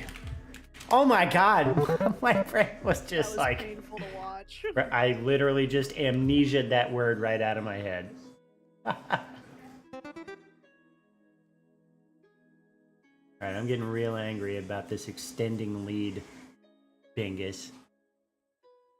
Yeah, I know. 5 points is a lot between you and I. I don't know if you'll be able to catch up. Back off. Oh, that's a butter knife. I've seen those a million times. Well, now it's brown, so I'm not so sure. Also, 8 letters. Yeah, butter knife. Got it.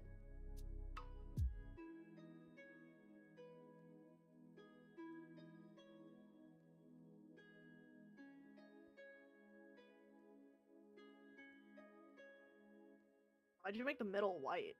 Artist interpretation, I guess? Yeah. Oh, okay, word.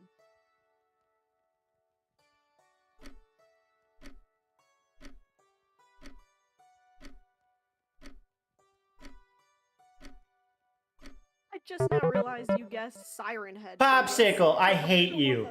Bro, who takes that type of bite out of a popsicle? All jagged ass 100% bullshit. they do. Whatever, you and your vampire teeth. Golly, come on. It's always like there. It's always a nice like quarter circle taken out of the corner. You fucked me on that one. God. All right. Fine. Fine. What am I drawing? Oh. All right. You got it. You picked it. I don't know. I didn't pick it. I was too busy bitching. I'm not shocked. Okay.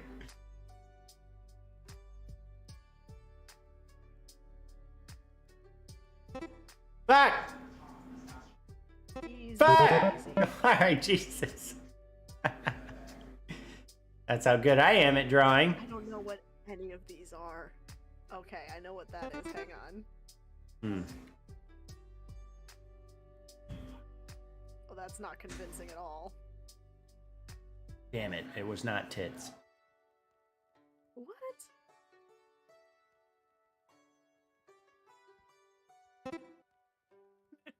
God. What's the label color? Okay. Depends on the brand.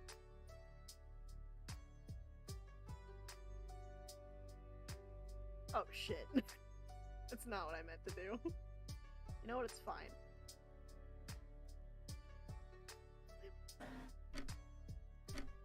Yeah, sorry, it's this thing.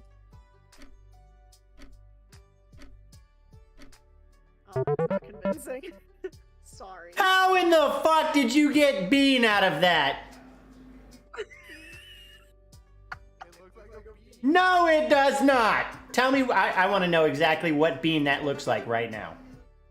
Kidney bee. You're a liar. Google kidney bean, pull that up, all right? Put it right next to that fucking drawing. You can't because I actually drew the picture for bean on Merriam-Webster's dictionary. Okay, well, The same thing. damn it.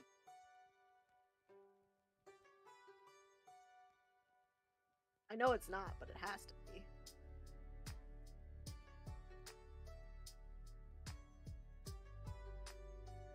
Oh. How do you spell it? Good question, Ellen. How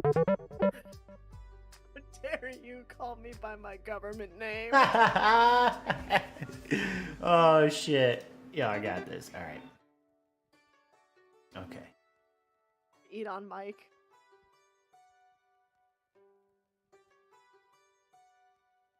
Big booty bitches. Final answer.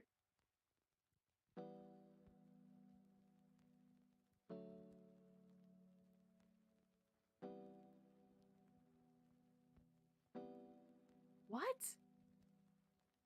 Assless. What?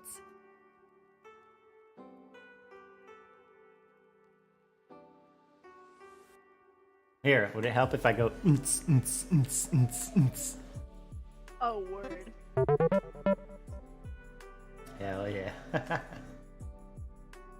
Oh, it gave me the same word again. I'm losing so hard. This makes me angry. Will do.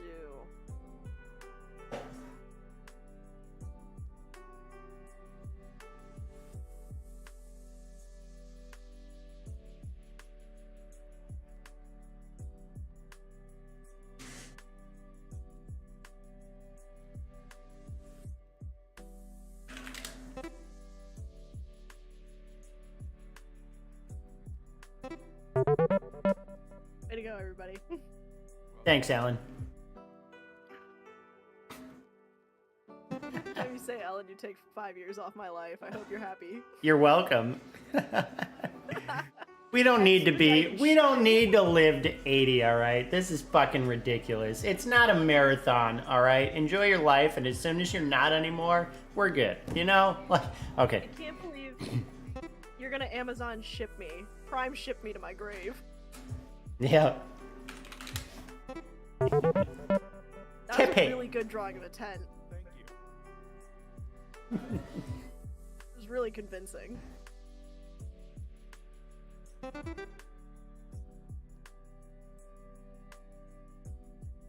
Oh, I fucked up.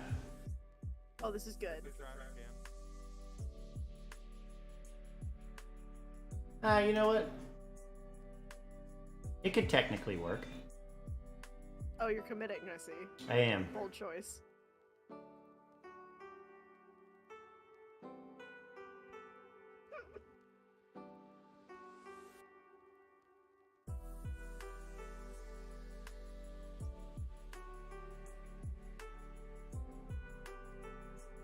That's definitely an outlet for sure. Can you But it's one individual? can you think of another word?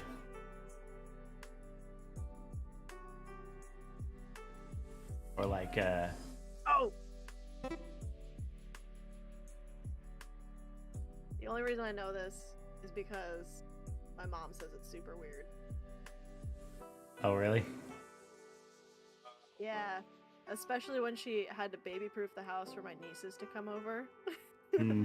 What is this phallic object you're drawing?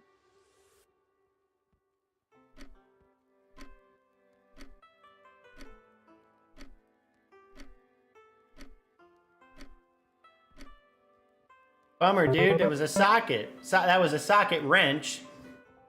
And I drew the socket. Yeah. Yeah, so she really emphasizes the sock part of socket. Yeah. It's like Oh. socket. And I'm like, oh, Ah, bold choice, I see. that's gross. It's definitely not. It actually something I like. it actually Oh, God. makes me irrationally angry. So Oh, yeah. now I'm gonna have to go see a therapist tomorrow. Thank you. See him. Oh. Good for your health. Back. But most importantly,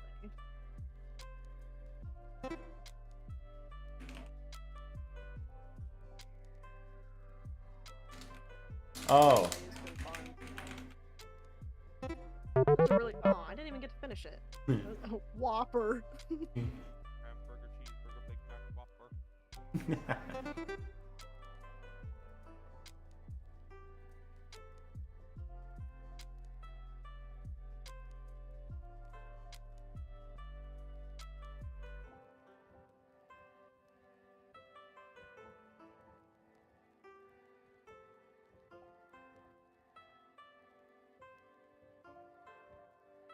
You're drawing a lot of pink right now, and that's very upsetting to my eyes. Yeah. What in the hell? Yes. Okay. Oh! That is not what his head looks like at all. Why did you give him that head? Yeah, moving up. Hell yeah. I think that was more of that artistic flair, right? Oh yeah, it was the artistic license for sure. Yes, exactly. You guys want to keep doing this, or try something else, or what's up? It's up to you. I'm having fun either way. Yeah. Works for me. I'm having a good time, although I'm a bit sweaty. But that's like a personal issue, not a game issue. Yeah.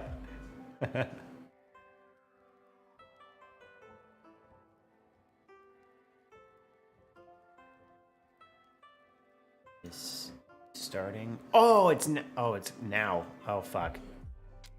Okay, I'm gonna do one more round of this and then start watching a debate about Word. should we send Ukraine military aid. I would love to tune into this. So, all right, we'll do this and then. Yeah. Okay. All right.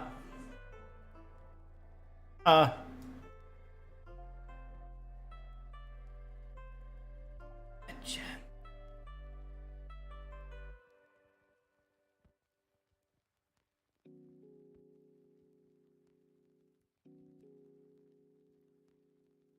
I just thought Pope. Hold on. Really mad. Got it. Really mad Nailed about it. it. He is really mad about it. The other guy is so, but the other This guy says. what you're drawing now, he's about it. Oh, yes, nice. I like the other guys. Alright, do we wanna end here or do we wanna Oh, I mean, it's up. rounds. It's up to you guys. We can do these rounds. Okay. Yeah. You guys are gonna love this one.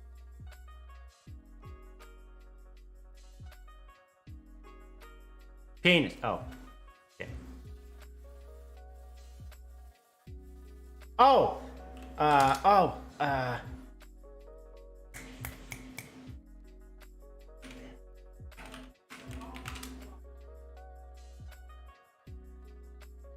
I'm fucked. What? Oh. Ooh! I added the G first. Damn it. Yeah. That tipped me off, so thank you.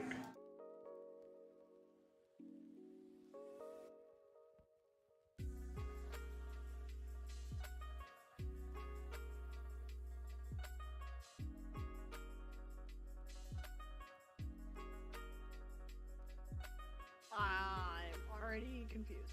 Lost. Befuddled. Fuck, I'm so fucking good, dude. My favorite Pokemon. Yeah.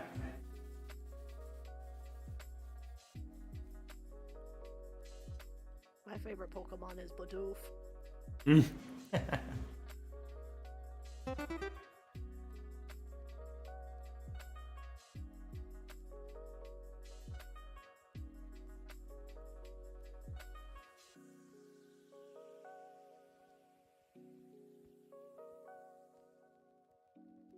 Absolutely nailed it. Oh! Luckily, I saw that before you turned everything gray. Yeah. Oh shit. Apparently there was a hole.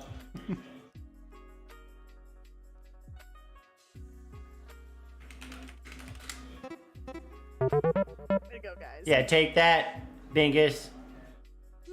I'll take those points, thank you. Oh.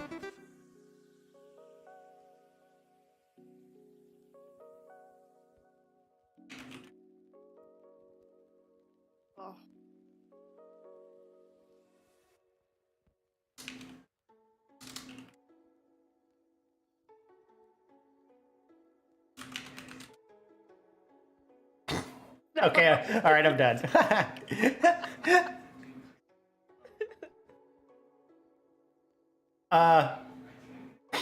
Yeah. What in the fuck is happening here? 4 plus 4. No. So you hate us, huh? What the hell is this? What are you trying to pull here? What? What are you drawing? Why did you have to make the background black? How did you wait? I can't see it. Wait. Oh shit, dude. What? If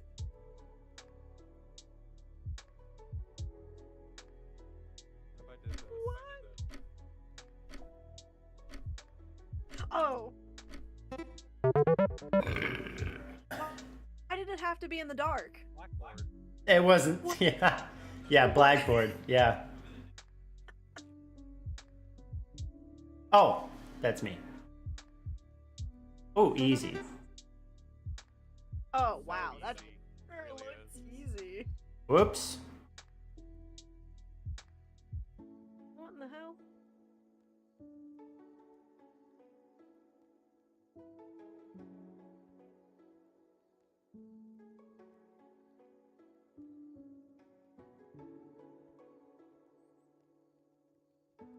Yeah.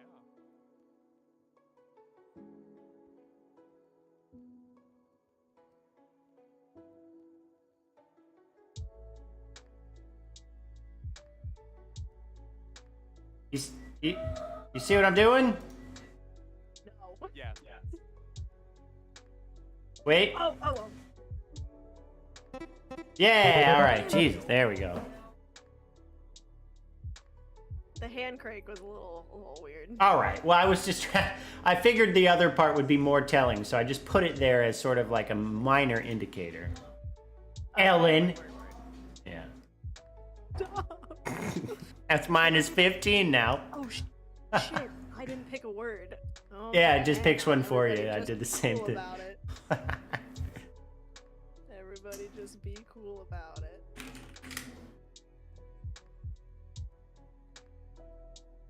Oh yeah, that's $1. All right, it's fine. Love it.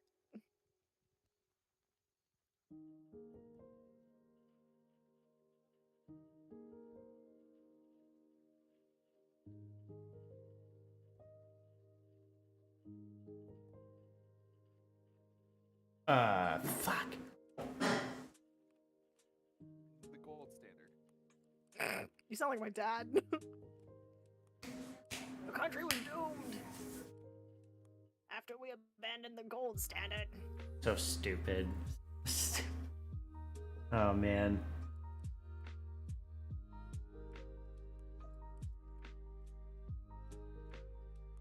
Oh. Fuck.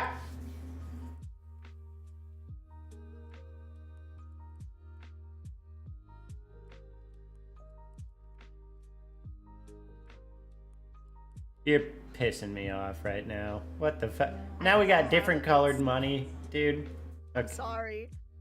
I'm trying. Alright. Oh, yeah, thank you. Now that, thank you. That clears things up. What the fuck? That makes it's not even that long of a word.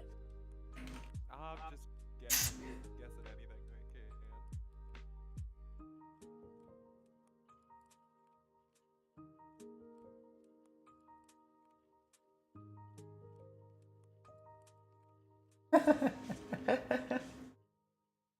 What is this? Hat.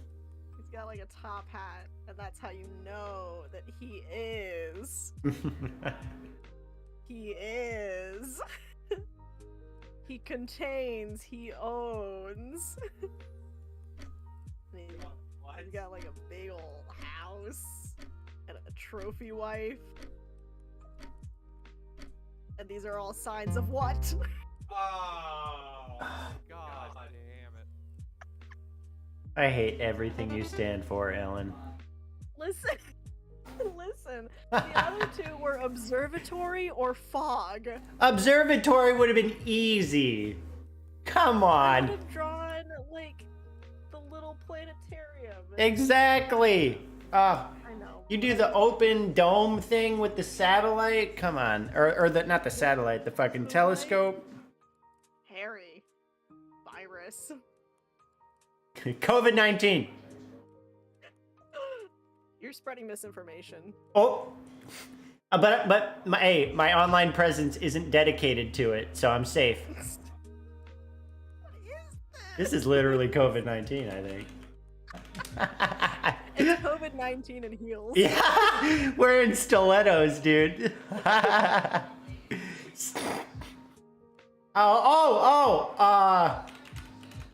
What? No, wait. Oh, fuck. This is bad. Let's go! By the way, green? Is it not green? No! Like a green teal color, right? No! No. Tangle is purple. Yeah. What? Yeah, you're Purple fired. blue. Yeah. What's your... Give me your... And his shoes aren't red. Give me your self-chosen... And regular Tangle. No, hey, give me your self-chosen government name so I can take 5 years off of your life now. Yeah, good fucking luck. Damn it! It's Come up with something good. well, I wasn't gonna dox you online. Yeah, no. Yeah, that's why I said self-chosen government name, not your actual government name. It's Candace. Can his dick fit in your mouth? Unfucking believable. What? This is What? This is a Christian Minecraft. Perfectly believable.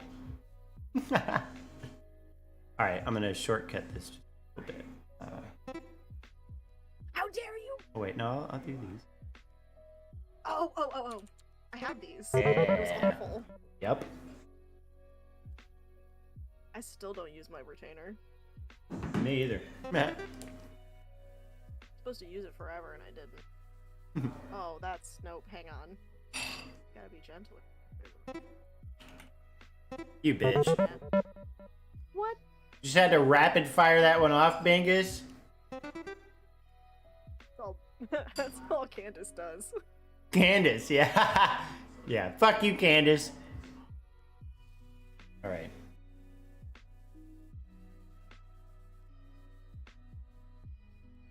Starting off strong. Got it. My favorite Pokemon. Gyarados. Gyarados. What the fuck do you want from me? The right answer, preferably. Okay. Oh no. What is... Oh.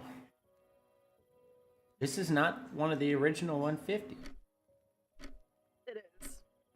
Inherently. Yeah, it's not the. I'm trying to remember which side has it. Oh, Jesus. Okay, yeah. No, that's right. That's right. You, I know it's got squiggles, but I can't remember where on. yeah, you really fucked them squiggles. Jesus. Just totally bungoed them squiggles. Just bungoed them. Okay.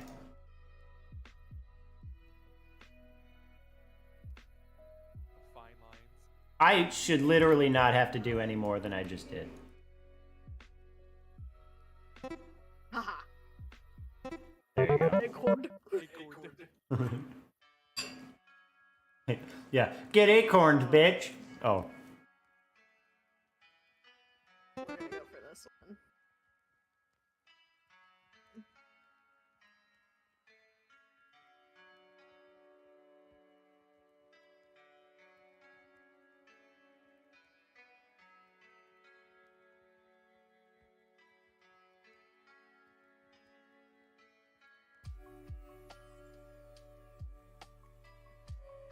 Shit.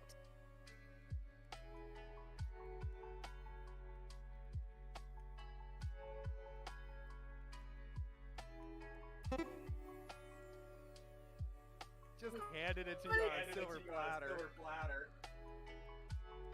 You spelled it wrong so many times. Oh, and they're angry. Big mad. They got a little plate armor. Right on. Rhinoceros. Rhinoceros. Right on this dick. Oh, sorry. What's your self-chosen government name so I can start taking years off of your life? It's Gertrude. The fact that you even just proposed that took 5 years off my life. Gertrude. What the fuck? I'm looking at another variant of COVID-19 right now. Yeah. I think I should get a degree in epidemiology after this round. I probably. Who the fuck do you think you are right now, Candace? Is that a paintbrush? What? What is the... What Oh! Christ. Oh! What? Oh. Plural. Yeah. Love the kill. Very pointy. Thank you.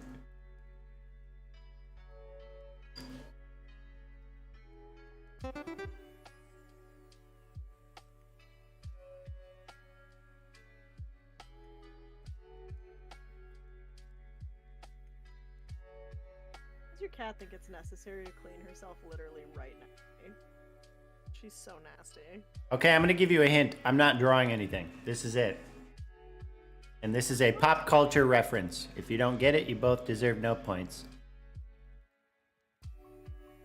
Oh god, no, no one's gonna get it. I messed up. Okay, hold on. Oh, well, I guess we're using this color. Surprise! Tame Impala. Take it or leave it.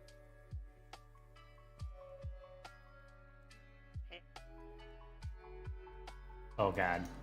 What Yeah. could that be? Secret ninjutsu. And also, Wait. Oh! Yes. It was the belt that made it. Yeah. Oh, what? Incorrect color, however. Whatever. I don't give a fuck. Gertrude. Ellen, I'll fight you. Like how our chosen government names are just quilting club grandmas. Right? Yeah, Gertrude, Ellen, and Candace. No, you'll get it. You'll get it. I don't think I will. You know he's moving his hands. Yes. Okay. Yeah. Oh. Yeah. Yeah, alright. We got this one in the bag.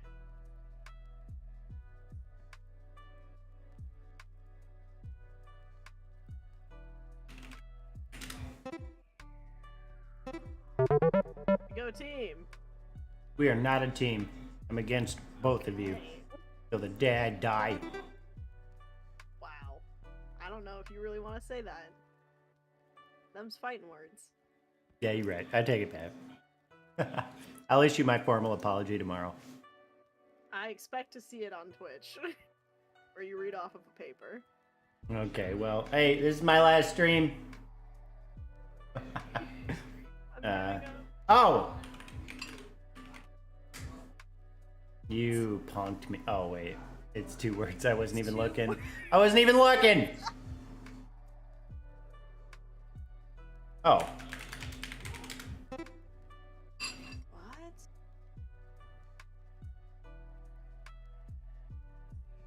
What am I staring at? It's a duck. Oh, his hat.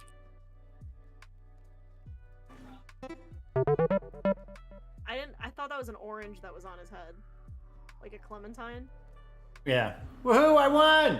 Alright, 2 out of 3. I'll take Damn, it. I came in third again. Hell yeah. Get wrecked, Gertrude and Candace. Oh, fuck, I'm Gertrude. Ellen and Candace. Yeah. No, you were right. You were right. Yeah, yeah. God damn it. Alright. Hell yeah. That was fun. Yeah. Good time, man. Yeah. Love you both. Thank you for playing with me. Feel free to, you know, Of course. stay tuned in and listen to some dumb shit people are going to say. Otherwise, it's all good. See you around, Gertrude. All right, Ellen. All right, bye. Yeah, see you in hell. I just backed out like while I was saying that. Okay. There's a stark contrast between sending weapons or soldiers, which some Americans are advocating for, into Ukraine as opposed to countries that border Ukraine that are NATO allies, right? That's a lot different. That's a preventative measure for if Russia was to expand their invasion past Ukraine, which likely isn't even going to happen anyway, because it seems to be that they're having a pretty difficult time fighting Ukraine. Well, then how do you expect them to fight a world war? Sure. No. I'm gonna go to the bathroom, replace my beer. That's why I think that we can get away with. I will be right back. I'm just gonna let this play because it seems like they're having a difficult time. It's not like they rushed into Ukraine and took it over in a day, right? I'm kind of playing devil's advocate, and I'm saying like, what's your name? Bry's life. Bryce. Okay. Like you were saying, like, how do I know? The thing is, I don't know. That's the problem. Nobody knows. Nobody knows what Russia is going to see as escalation or like, you know, as provocative, right? We look at how Wait. Okay, everybody was talking at the same time. Hake hasn't talked yet, and he was trying to talk. Someone told Hake. Rather than speculating about what they might do, I don't think it's even reasonable to think that they'll try to get past Ukraine and into other countries. I don't even know that Putin, from what I hear, wants even all of Ukraine. I think he wants a portion of it, and he's willing to just keep that as a buffer. And how did we get here in the first place? Is it not the case that Putin has been warning that he doesn't want Ukraine getting involved with NATO and the EU and all of that stuff, because that would hurt them badly and it would put them at risk? He's been warning about that, I heard, for over 15 years. So what he did was quite predictable. Why does Putin get to decide the fate of Ukraine, a sovereign nation? What makes it okay for Putin to decide that that is the case for those people? There are people in Ukraine who want to be either with Putin or independent themselves. There's been like 10 years, from what I understand, of civil war in those two areas that he first sent those peacekeeping forces into. So this is not as though Ukraine is this democracy that all wants to be sovereign. They are a corrupt country, more corrupt, from what I understand, than even Russia is. So even an attempt at democracy at this point, you think is a bad thing? You would rather authoritarianism? Democracy is not actually what they even want, nor do they have in Ukraine. They're working towards it. They're trying, and it is. Zelensky was a democratically elected leader. Yeah. So they claim about Putin too. Zelensky has jailed dissidents. He's been in power for over 20 years. He made himself prime minister for 2 years so that he could be president again. Like, what? Wait, okay. Hey, you wanted to finish that? Yeah, Zelensky, from what I understand, he has jailed dissidents and journalists, just as we've heard that Putin has. He is not this clean whistle that we pretend that he is. Sure, but that doesn't mean that like Putin has any right, even if that is the case, to just invade a sovereign nation, right? And you could talk about how it's a right. Oh, well, you can talk about how the DPR and the LPR have some sort of presence in the Donbass region, right? But even then, they're not representative of the majority of people, even in that region, even in that one region of Ukraine. So I think that's like besides the point. Have those regions not been having like civil war for like 10 years? But that doesn't make it okay for Russia, a neighboring powerhouse, to just invade that country, right? What Putin has reminded us all is that this is like a man's world, and he doesn't want to just play patty cake and pretend that the EU and the UN is the only authority that gets to decide. I think that they've ignored his concerns, Russia's concerns, and that's why we got in this situation. What are his concerns? Hey, there we go. Like, what will happen if Ukraine? From what I NATO? understand, I've heard it compared to what the U.S. experienced with when Russia sent the nukes over to Cuba during JFK or something, where he doesn't want NATO. There are no nukes. He doesn't want NATO having Ukraine. He doesn't want Ukraine getting involved with the EU. He wants the Ukraine to be part of Russia's monetary system. Why? It's going to hurt them. It's going to hurt them and put them at risk in his mind if Ukraine goes more towards the so-called West. But there are countries that touch Russia already that are members of NATO, and there's no plan of putting nuclear weapons inside of Ukraine. So I don't understand. But has he not been arguing against the direction of Ukraine for the last 15 years, and the U.S. has ignored it, and so has the UN and EU?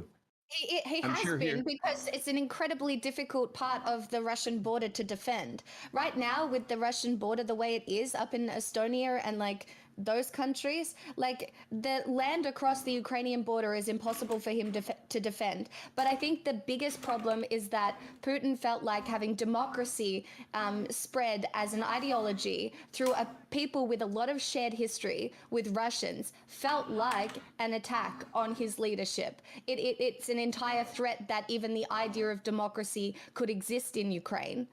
And that is why there has been civil war in those two regions to the east for a long time now, because that is a complex part of Ukraine where it's hard to draw the lines between who is who and who wants what. But I think it's also very important. How democracy is a threat. It's very important to realize that Putin has. Wait 1 second. I didn't hear what Hake said. Could you say that again, Hake? I said, please explain somebody to me how democracy in Ukraine, quote unquote, is a threat to Putin, rather than what Putin said was an issue to him. Because Putin invented democracy. Because so many people in Russia now have access to Western ideology, or at least conversations about democracy. And there is a lot of research to suggest that quality of living goes better for women under at least attempted or like, some sort of democracy. Things look better. Things get better for people. And having that sort of ideology on his direct border in what he sees as a shared people is absolutely something he would consider threatening. That doesn't make sense to me at all. Well, okay. I don't see that as a provocation that caused him to go in and deal with the things. Mind ways, You don't think is a an provocation that caused him to authoritarian do it. leader? No, okay. So the reality is that like this whole thing about democracy, while this might have some factor in Putin's mind, I don't think that this is at all any driving power or driving reason for Putin or Russia just in general to invade this region, right? The reason that they want this region, why Ukraine is so crucial, is because it has actually some of the largest reserves of natural gas, right, which have been largely untapped. And then it also provides a strategic position geopolitically to be able to push their borders further into the west, because right now their borders are very hard to defend between where Russian borders are in the Ukraine region, right? They also want access to the Black Sea as well, because there's a lot of, this is why they invaded Crimea and took over a lot of the assets in there for drilling and etc. Right? So this is all about energy. This is all about economy, right? This is all about if Ukraine was a sovereign nation that was at all able to tap into its own reserves of energy and start exporting those to Europe and stuff like that, then that threatens Russia's economy, which is largely based off the export of energy, right? Natural gas and oil. So that's the bottom line at the end of the day. So here's Just what to clarify, I think right about that to me. Wait, my was it- a point. Let's use a name. You haven't talked that much.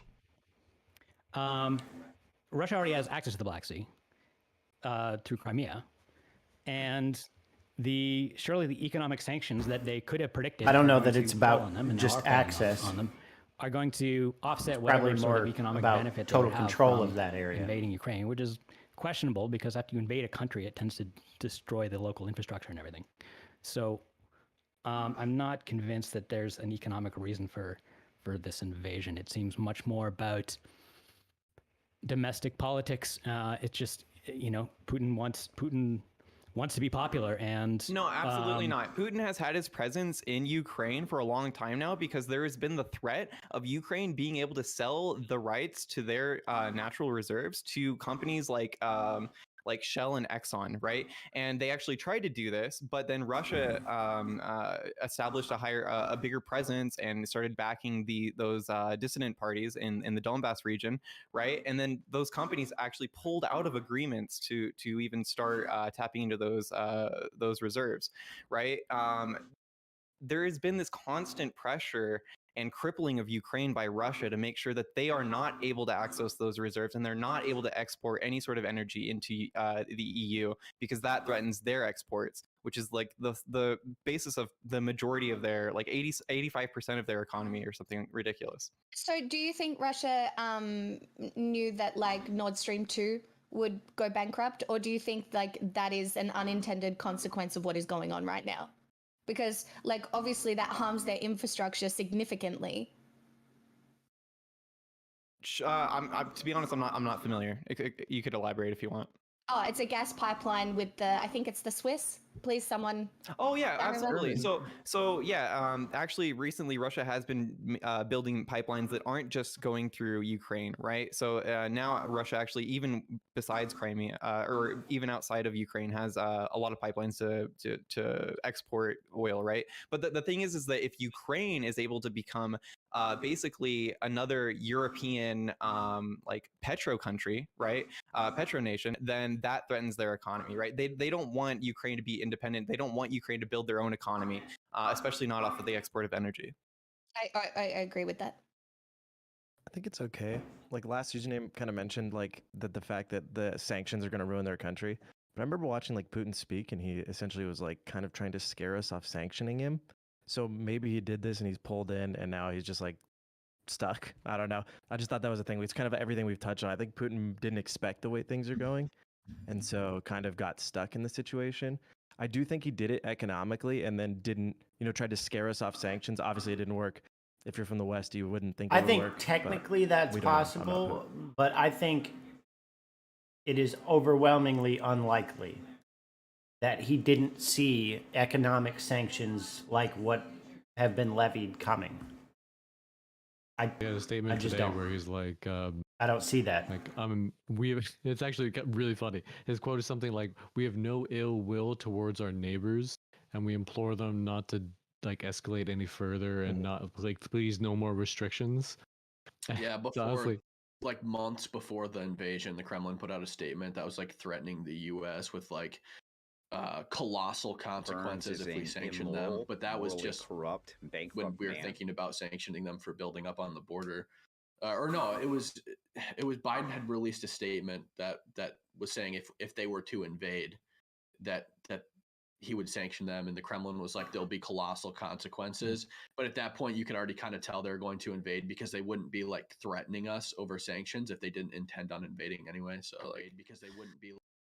yeah, so I think one thing that really gets glossed over a lot is that Russia is more than just Putin, right? There's way more. I don't know, like they often call it like this inner circle, but there's like what's that guy Shuge? There's Lavrov. There's the guy that took over Ukraine matters for another guy, I forget. There's easily like a dozen or more like extremely powerful, extremely kind of different like military and civilian leaders in Russia that all like have different probably agendas, right? Like, so I think that to try to like boil it down or be like really reductive and say that it's like just this like energy thing or whatever is a little bit silly, because it's clearly more than that. Like a state like Russia is going to have way more than just the natural resources on their agenda. Well, what else do you think is on the agenda? Like, what else do you think is driving the reasons for this invasion? I think we don't know enough about like Russia's motives, honestly. Like, it's 100% geopolitical and economical, right? Like, yeah, it's also a strategical like point of defense for them to be able to push their borders. That just concedes right to my point that like you're I mean, it's saying. But I already mentioned that, right? Yeah, of course, it is those two things though, right? It is mainly the economic concerns and mainly you know the fact that they are able to push this buffer between them and the West, right? Them and NATO. So you think there's no ideological part of this at all? I think that no, I don't think that is a large. I don't think that that's much of a factor now. Did you listen to Putin's first speech where he literally was like insinuating like the reformation of the USSR? Like, did you skip over that bit? Yeah, but I don't think that Putin would be doing this if it wasn't for the other reasons. So that is all just posturing. That is all just rhetoric. That is all just being a populist, right? So this is all just selling this sort of nostalgia for the USSR. What posturing is all this like NATO stuff. He's got like his own significant PR spin where he's like consistently trying to, at least it seems like people have like let it go and it's no longer a talking point, but the whole thing that like NATO broke their promise of like not expanding and like all these talking points seem like that's the posturing. Well, yeah, I'm not. Yeah, look, yeah, exactly. Just to be very clear, I'm open to the idea that this played some small factor, but I really don't think that this is like this is not the deciding factor, right? If Ukraine didn't have those resources, if it wasn't a good geopolitical strategy for them to push that buffer into their territory or whatever, right? If it wasn't for all those other reasons, they would just having Ukraine be a democracy on bordering next to Russia would not be a justification enough for Putin to invade. No, absolutely not.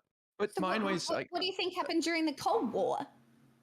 Like, did you think the Cold War had any ideological basis to it? Because that definitely plays into where we are right now. There was also a number of other different factors in the Cold War as well, right? Like, yeah. I mean, like I said, I know. Go ahead. Russia's not running out of their reserves anytime soon, so it's not like they need to go take over more territory. I mean, this is trying to restore the old Soviet Union, and this is what there's a connection to the people in Ukraine and Russia that he wants to have that back. I mean, the guy's got maybe 10, 15 years left in his ruling, and he wants to restore his country's glory. You don't think that at all factors into it? I think it does, but I think that that's a very small part. I think that the fact that they want... It's more important for Russia to have this buffer between them and the West, between them and NATO, right? To be able to have a more advantageous sort of border between them. But they already have not really advantageous though. It is because it allows greater access between Crimea and Ukraine, greater access to the Black Sea, right? It also gives them pushing up access. No. Also, something that's very important is to take into account the geography of the area as well. It's very hard to defend their border as is, right? If they were able to push through Ukraine and up into the what are those mountains called? The Carpathian Mountains. Ural? No. That is a much more strategic position to have, a much more advantageous position to have between them and the West. Then they have And more not just that, but also the threat of Ukraine becoming a petronation, a competing petronation, because right now Russia is literally the only exporting country of energy into EU, right? So like having that threat of Ukraine becoming a competition for them economically threatens their economy as well. So yeah, I think that those are the two factors that play a much bigger role than any of this restoration of the USSR and gaining these territories, etc. Right? I think we all know that if Trump had been still in office, this would not have happened. It was Sleepy Joe's weakness, and Sleepy Joe is part of the so-called American establishment. And one of the things Putin said was that the West is like an This is called a counterfactual. It's a bullshit argument because you literally can't possibly defeat the argument. It's just stupid.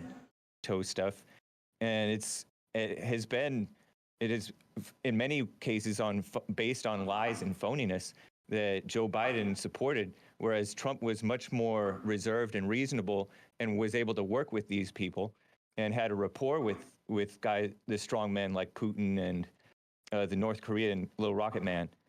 So bro, the different realities we are living in. The leader that we need, and I think that we're partly to blame for what Russia is doing over there. Wow. How do you think it was Biden that did this? Or like, what did Biden not do or do that led to this? I think that there was a lot of ignoring of Putin's concerns that he was constantly voicing from what I've heard. What were his concerns? I don't know, but I know that there were... Is it not true that we've ignored his concerns in the last several months? You can't even set out which concerns. Wait. Everybody tried to talk at once. I agree with Hake. So Carter agrees with Hake. You've won one over, Hake. Congratulations. Nice. We're throwing it over to last username. I just want to know what concerns does Putin have that America should have been doing something about, and what would they do? I don't know. I don't know. Why do you think that that's the issue then? If you don't know, because look at. Do you really think that this would have happened under Trump rather than under Biden? Probably. I don't know. I know what the concerns are, but I don't know that they have any credit to them. So Putin has claimed that his invasion is predicate, like he basically wants to denazify Ukraine. He claims that there's a genocide of native Russians happening in Ukraine. I don't remember what else he said. Those are the two big ones: a genocide and the denazification. And he didn't want them to join NATO. And the fact of the matter is that this has been a conflict that's been going on between these regions for a long time, even outside of U.S. involvement, right? So whether or not we had Trump, whether or not we had anybody else as president, it would have been. I don't think it would have mattered much, right? This was going to happen. These things were escalating even outside of the influence of the U.S. or NATO. Well, one of the really smart, intelligent, educated men on this panel, please just inform us all again why Trump was impeached the first time? Because he was amazing. We talked about he had this. A perfect phone call. I was on the show. Yeah, he withheld funds.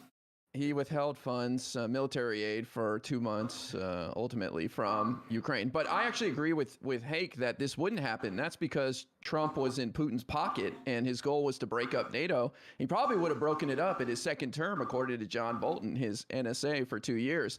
So if that's what you want to see, then I guess mission accomplished. But I'd prefer to see the strongest military alliance ever stay intact. NATO is not the friend of America that we pretend that it is, nor is the UN. These are all snakes.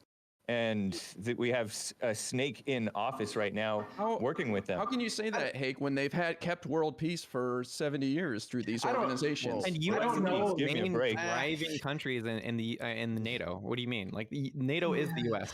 for all intents and purposes. I don't know that they're snakes or that they're trying to establish the new world order or whatever might be getting thrown around here, but the UN is definitely a joke. I mean, look at the Humanitarian Council and look who sits on it. China sitting on the Humanitarian Council.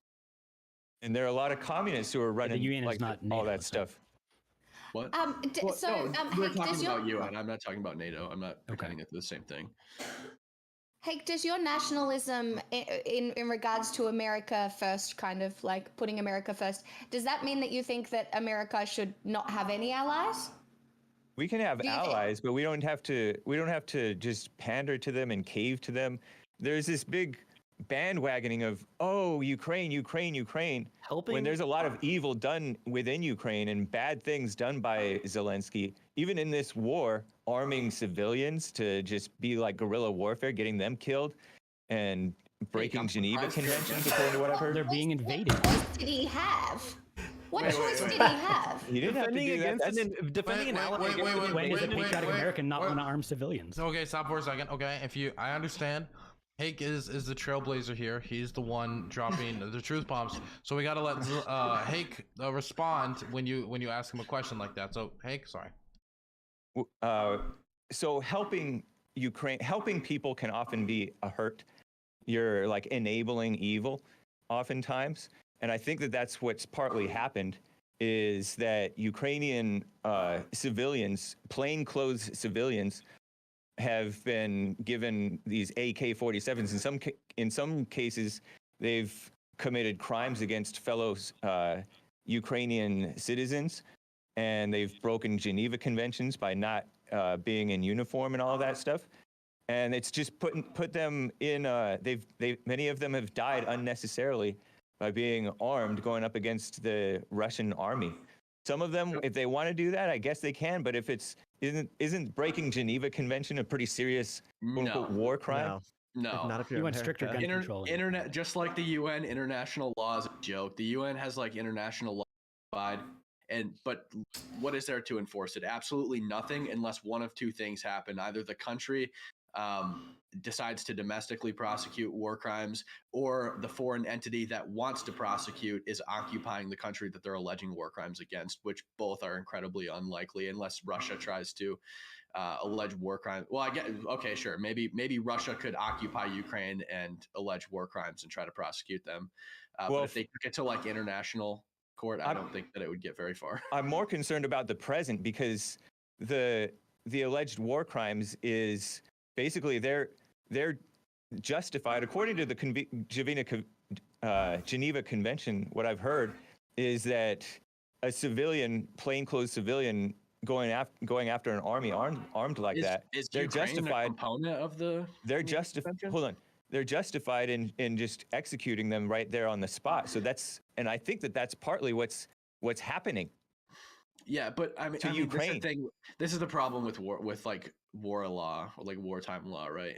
Nationally, is that war isn't just black and white, and there's always going to be like, there's a difference between civilians taking cover inside their apartment and civilians acting as militants on the street. Obviously, there's like a huge difference there. And I'm like surprised that you're against like civilian development. It's not that I'm against it.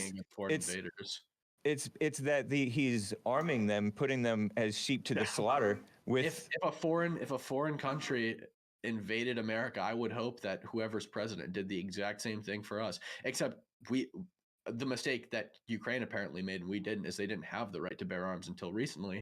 So they didn't have the guns, but Americans have the guns already. Maybe they could have better guns to fight. NATO has been supporting Ukraine in the militarization of their people, though, since 2014. Like, the Ukrainian military is surprisingly well trained because they have been supported by NATO since 2014, since the invasion of Crimea. What I heard was that the Russian army is the number 2 army or military in the world. So I don't know. I think that he's just massacring his own people. And you have to understand that those rankings are usually just people like behind a keyboard and not like it's kind of like a LARP and somebody making an estimation. Just not considering any broader implications whatsoever. Just none. Different communities that have talked about this. Everybody expected Ukraine just to get rolled over in a few days, and we're seeing that's not happening. It is really hard to figure out like actual like casualties and stuff, right? Because of propaganda on both sides. But it seems like Ukraine is putting up a pretty good fight. and there's a lot of casualties. If Yeah, on we the were Russian side, attacked, too. if we were attacked, would you think it's a crime for the government to hand out weapons to defend our nation? Would you also think that's a crime? No. For the civilians to protect? So why is it No, different? the issue is then Russia feels justified in executing these people summarily. But they're already striking these locations, like They're not their necessarily artillery is going after. indiscriminately. No, okay, because this is the thing. They happen to have hit a number of residential areas that had nothing strategic in proximity of it. So they're clearly either like just indiscriminately firing artillery into certain areas, or they're comfortable like attacking like residential areas. So it's not just like I think this person is holding a weapon, so I'm justified in fighting back. I know, right? but they're trying to break them because they're not breaking. So you're just Or you're you only just prolonging- wait, stop, wait, guys, you gotta let them finish a sentence. Continue. You're only prolonging their suffering and increasing their casualties. And again, Ukraine is not innocent in this, and all of this helping them. I think the Azov, what is that Nazi regiment, supposedly neo-Nazi regiment? The Marines? They're the militia. They're pulling, in Ukraine I'm talking about, they're pulling civilians out of cars who are trying to flee. I heard that they pulled a married couple, a man who was between that 18 to 60 who was banned from leaving the country, and shot them both in the head and killed them. Oh, Ukrainians. yeah, no, I agree with you on that, Hake. I don't think that they should be banning men between 18 and 60 from leaving the country. But I think that if civilians want to arm themselves or receive arms from the state and fight against a foreign invader, I have no issue with that. If those civilians, if it's to their own disturbing, will. actually. What? So, Hank, you're justifying ban a cruise missile men from leaving the country. You're justifying a cruise missile being launched at a residential building by the Russians. Then I'm not justifying it. I'm saying that that's what happens when you prolong this war, which is what we're when doing you say by propping up Ukraine as though there's some innocent victim. Wait, Okay, how, but when you have a are you saying that situation- Ukraine is like in some way responsible for the Russian invasion of their own country? And in what way? Can you spell that out for me? Like Zelensky has been begging for the West to get over involved. He's been saying, "Oh, do this no airspace thing, and do this, and do that." That's post and initiation. I don't think that he truly cares about The his question people. was- I'm not convinced at all. He was asked. He What was asked if the United States did Ukraine do offered to send troops if he would accept that that. And he makes said, them no, he just partially wants to arms, blame right? for So Russia's I don't know what you're invasion? talking about. He wanted planes shot down. He wanted What did they do before the invasion when we offered him that makes them evacuation partially and said he doesn't need to responsible ride for in the his bullets? I already invasion? said- No, he specifically, Hake is right. Hake is correct that he did ask, and Trudeau had a statement No today fly. where they said they're not, he said that we're not going to support a no-fly zone over Ukraine because that would mean a direct involvement of NATO jets. But basically, what Hake is saying here, just to make it very clear, is that look, Putin has 3 demands, which you haven't even laid out very clearly, right? Putin's 3 demands are Ukraine never be allowed to join NATO, NATO and the U.S. withdraw all armed forces from the Eastern Europe, and push it back to basically pre-1997 boundaries of NATO. And the third one is to freeze the NATO alliance as it is right now and rule out any future expansion of members without the Russians' consent, right? So why are you saying that if Ukraine is not willing to agree to these demands, or the U.S. or NATO is not willing to agree to these demands, that somehow Putin is justified, or it makes reason that Putin has justification to invade Ukraine? How is that at all the case? I'm not saying. And why should we cave to Putin's Wait. demands? Why should we Okay. You're giving him a lot of questions. Go for it. I'm not saying that he's justified or unjustified. I'm saying, look what happened. Wait, Mindwaves, I have a question. Did Zelensky actually say that he didn't want like actual troops from the West? Because I never saw that. I only said that he. I actually, all right. So I think I was being a little bit hyperbolic. I think it actually was about what he said he wants. About the evacuation. Yeah, saying that he said he wanted bullets. Yeah, Right. which is commendable, right? Well, but he did ask for a no-fly zone, and that essentially is boots on the ground, basically. How else are you going to enforce it? Which I think is fair, and I think we should. I think that the U.S. would be like totally justified if the Ukraine like actually needs that, and the U.S. is in the position to provide that. I think that's fine. Yeah. I don't think. No, that absolutely not. That's outrageous. Because if you do that, you shoot down a Russian plane. It's all right. Goodbye. Yeah, exactly. So there's only two ways that this plays out, right? The only two to ways me, that it this depends plays on out how is that far you Russia takes specifically it. send- Okay, let's let the Canadian finish. Thank you, I appreciate it. Because yeah, the Trudeau had a lot to say about this, so I feel like a Canadian perspective is really valuable. So, the only two ways that this plays out is we specifically send them jets that they have no sweet fucking clue how to fly, because all they've flown were like the SU whatever and the MiG something or other, and Canada and NATO only don't have those jets as far as as to my knowledge. Or we send our jets and our pilots, which Russia will interpret as direct involvement and respond in some way that we don't really want. Yeah, I think that would be like the last resort if they launched a full scale invasion on every I don't know, on like a cluster of European countries or something. Like that's literally like risking nuclear warfare, and would obviously cause a war between America and Russia, which is the last thing we want. And I don't know. I think what's happening is horrible. Obviously I support Ukraine and I hope they walk out the other side, but I would not risk nuclear warfare or nuclear. I always say it wrong because I was raised in like a rural white area. It's not that hard to fix it though. It's not that hard to fix it though. Risking nuclear warfare would obviously put the lives of every single American in jeopardy. And I don't think it's worth it. I think everything NATO is doing right now is an attempt to avoid any sort of nuclear situation. I think that is exactly what they're doing right now. Whether it works, we're all going to hope that it does. But I do feel for the Ukrainian people because their location and where they are just post World War II, they were always going to be in this really difficult position. And I just really feel for the Ukrainian people. And I wish this could have been handled with diplomacy rather than getting to the point where it is now. And I just find it so interesting that Trump's propaganda towards authoritarianism has resulted in this conservative sympathy for authoritarian dictatorship. Like, is that what you want, Hake? What?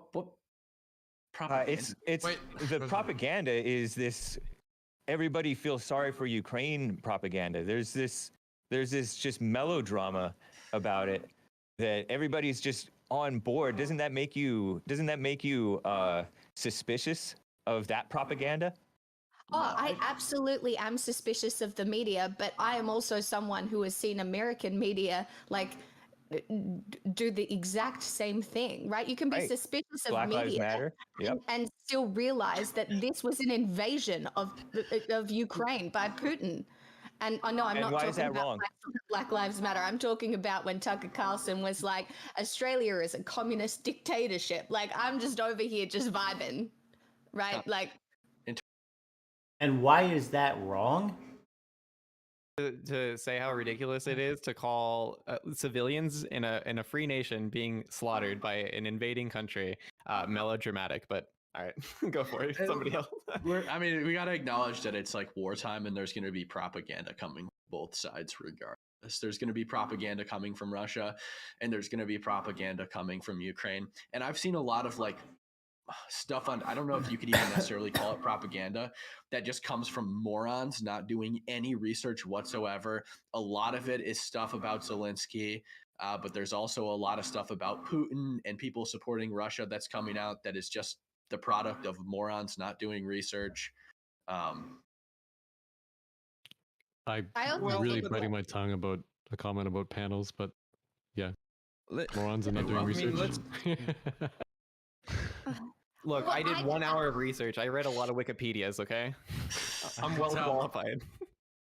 I mean, we're all just like creators, right? But it's also the way that this has been covered online by creators. A lot of people, I think, are taking these really interesting positions within like the media landscape because of main character syndrome. The idea that you know something that nobody else could know, right? the idea that you have all of the information, or you have the information that other people just aren't seeing, right? Like, that's absolutely playing into the way that this is covered online. I mean, I think a lot of people are just kind of like when we see the thing with Zelensky, I don't even cut out how people got away with this. Can you hear me? Is it working now? You cut out, but just repeat what you said. Yeah, like this thing with Zelensky in the body armor, where he's like holding the helmet, and everybody thought he was on the front lines, like fighting for his country. To his credit, he is in Kiev, which is pretty close to the front lines, but he's not fighting. People thought that he was like fighting for his country, doesn't even have a rifle. He's like allegedly on the front lines. Pictures are from April of 2021. Like, I don't even know how that stuff slipped through, and people didn't take 2 seconds to think like, oh, if he was on the front lines, wouldn't he probably have his helmet on? But I don't. I think it's just people. I don't recall anyone saying he was on the front lines. Not doing a lick of research or thinking before they do it. I'm curious. You said that you don't support sending weapons. Did you support Trump sending javelins when he was president? To Ukraine? Yeah. I think there's a difference between sending weapons to a country while they're at war and sending weapons to a country not when they're not at war. That was in direct retaliation to a war or an impending, invasion, essentially. To the buildup on the border? Yeah, but I mean, listen, Ukraine and Russia, like everyone has said, since 2000, I mean, when 2008 happened, Georgia, Ukraine asked everyone for help over and over and over and over. They've actually done it since they gave up their nukes. We promised them that we would help them. Oh, yes, I know. Okay, but that agreement was very loose. It happened, it was in 1933? Or not... 1993. Sorry, no, 1993. Is that what it was? I think they gave up their nukes in 97, but I can't remember. Yeah.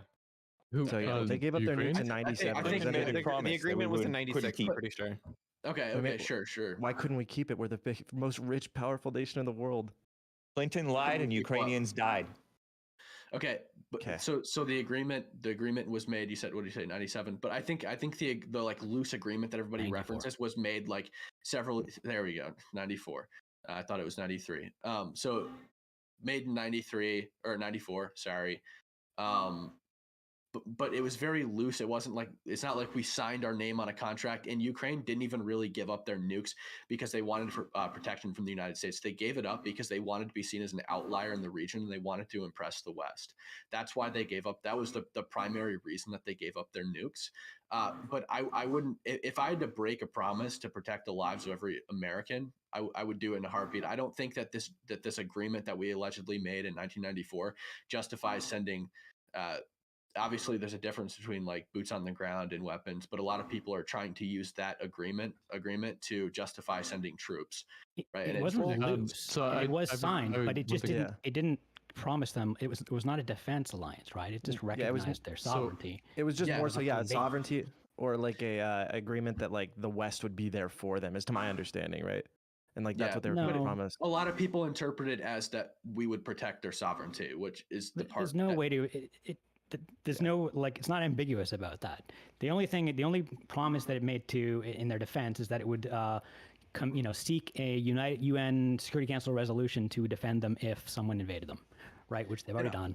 I also I'm not 100% sure about this, but did Ukraine even have the infrastructure to use their nukes? I don't think they really did. It was just a stockpile left behind. The nukes were not super useful to them. They weren't their nukes, right? They were Soviet nukes that they didn't have the nuclear program to maintain. It would have taken them years just to get them operational, and then they would have built them and maintain them. So it was, they didn't. It was a good decision to give them up, probably, and they did not get any kind of defense alliance in exchange for it. So Cam, they did get the United States and Russia recognizing their sovereignty, right? What's that, Ira? I have a question for Cam and Hake, actually.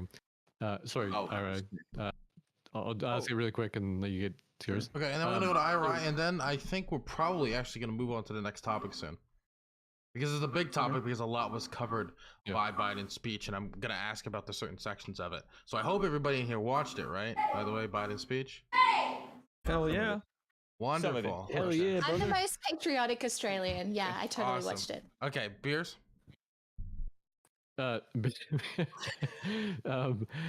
So, yeah, sorry, I'm I curious. said it wrong, but I turned 21 and now alcohol's on the mind. You know how it is. Get in here. I can't I'm believe from you're Nova older Scotia. than We me, love or to drink younger. here. We Happy drink birthday. our problems away here. Thank you. Hey, Yeah, so yeah. you're the happy birthday. only one of very few people on this panel that did that. See, that shows Hake is a quality man. Nice. Continue. Yep, showing up. So I've heard Cam say that he's got like a really strong position against sending troops to places.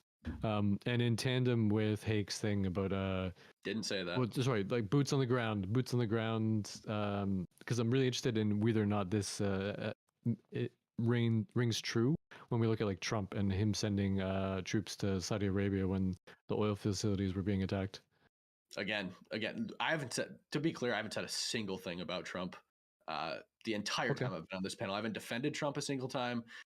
Nothing of that nature. Actually, not even a single time I've ever been on the hippy dippy have I attempted to defend Trump or said anything in support of Trump or anything to that effect. I also never said that I was against sending troops places. I said that I was against sending troops to fight Russians. There's a big difference between sending troops to Saudi Arabia and sending troops to fight the world's second most powerful world or second top nuclear superpower, right? Do we agree there's a big difference there? Yes. I mean, yeah. And even sure. if I was against sending troops to Saudi Arabia, I would still be far more against sending troops to fight Russians. Is that a question for me too? Okay. No, I want to yield to IRI before he Well, changes it the sounds topic. like Cam, your main concern is saving American lives, right? American soldiers' lives. That's your primary concern, right? So well, not I even see just an soldiers. I mean, I also don't want a nuclear American war. lives. Nuclear, which would of course. Well, I think that Russia has stumbled a bit in their initial invasion into Ukraine. The people of Ukraine have shown that they've got the fight in them, and they're asking for the weapons. And so I see opportunity here to weaken Russia even further on the world stage and perhaps diminish an adversary that has caused us a lot of problems and a lot of grief in the world. So why not take advantage of that and save more lives in the long run? IRI, even if Ukraine somehow flipped this invasion, turned it around, and started marching into Russia, Russia still got that little red button. That's the problem. They're not going to. I don't think they're going to push it. Even Putin said to put his nukes on high alert, and the military did nothing. They didn't do anything. So I think that this man is rattling sabers and just bluffing. He's not going to commit suicide. Now I'm not going to bank on that, but I'm just saying that nothing. I'm not aware of this. I know that he put his nuclear forces on. I mean, when you say it that confidently, you might be banking on it. Our intelligence noted no change at all. It was obviously a saber rattling move, but it's still I don't have a whole lot of. right? Yeah, it is very scary. Wait. My whole point is. All right, real quick. I don't have a lot of faith in our intelligence community when it comes to intelligence on Russia. They said that Russia was going to launch a false flag attack into Ukraine. Reporters asked them for evidence of that. What is their intelligence? Didn't give them anything. There was never a false flag, to my knowledge, unless somebody else does. They always allege these things. I don't know. Is there any like substantial proof that? Well, they had an audience of one by putting that information out there, and they've called out every single one of Putin's steps. So they have actually been 100% on this stuff. I don't know. They don't need to show the evidence. Anyway, sure. If they weren't, if the nuclear forces were not on high alert, then that's news to me. But if you're saying it, I'll take it. Sure. I'm not saying that Ukraine's going to go push into Russia. I think Ukraine just wants to fight I didn't their country. Say that so, well, but you mentioned that even if Ukraine moved into Russia, I'm saying that there's no reason to use nuclear weapons because Russia could just take quite a bruising. They've already got a bloody nose. Why not give them the fight of their life and show that Russia is not to be that scared of, that we don't have to tiptoe around them anymore, and we can save a lot of lives in the future.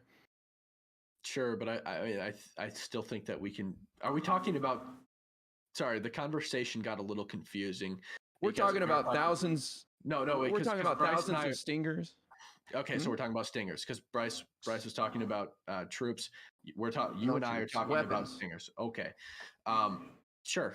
I still think that it could be provocative. I would not want to provoke Russia into a war. I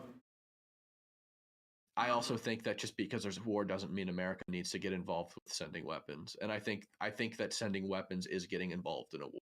It's not putting boots on the ground, but it is absolutely getting involved. Rather than continuing to fight, is there any deal that you guys would recommend that Ukraine make with Putin based on those 3 demands that the guy below me mentioned? What 3 I think demands? that's the point of like what he's doing, like shelling and stuff. I think he, like, I don't know. I think he went in there for economic reasons. Obviously, it's speculative. I'm not, one of Putin's homies, so I don't know. But I think he went in there with the intent to make some economic thing. He was like, "I'll nuke you if you sanction me," or whatever. Threatened a bunch of escalation, and then essentially, when things didn't work out, I think he's kind of resorted to just like doing shit indiscriminately, hoping that he has like leverage and be like, "Give me the Donbass region, and like that'll be the key to peace." And essentially, Ukraine doesn't want to do that. That's just like, obviously we don't know. That's just like speculative. If Ukraine was able to completely repel them out, I would. There might come a time where Ukraine has to make some kind of deal. Unfortunately, but honestly, like morally, I don't think that there should be any room for negotiating when a authoritarian foreign entity invades you for with no provocation.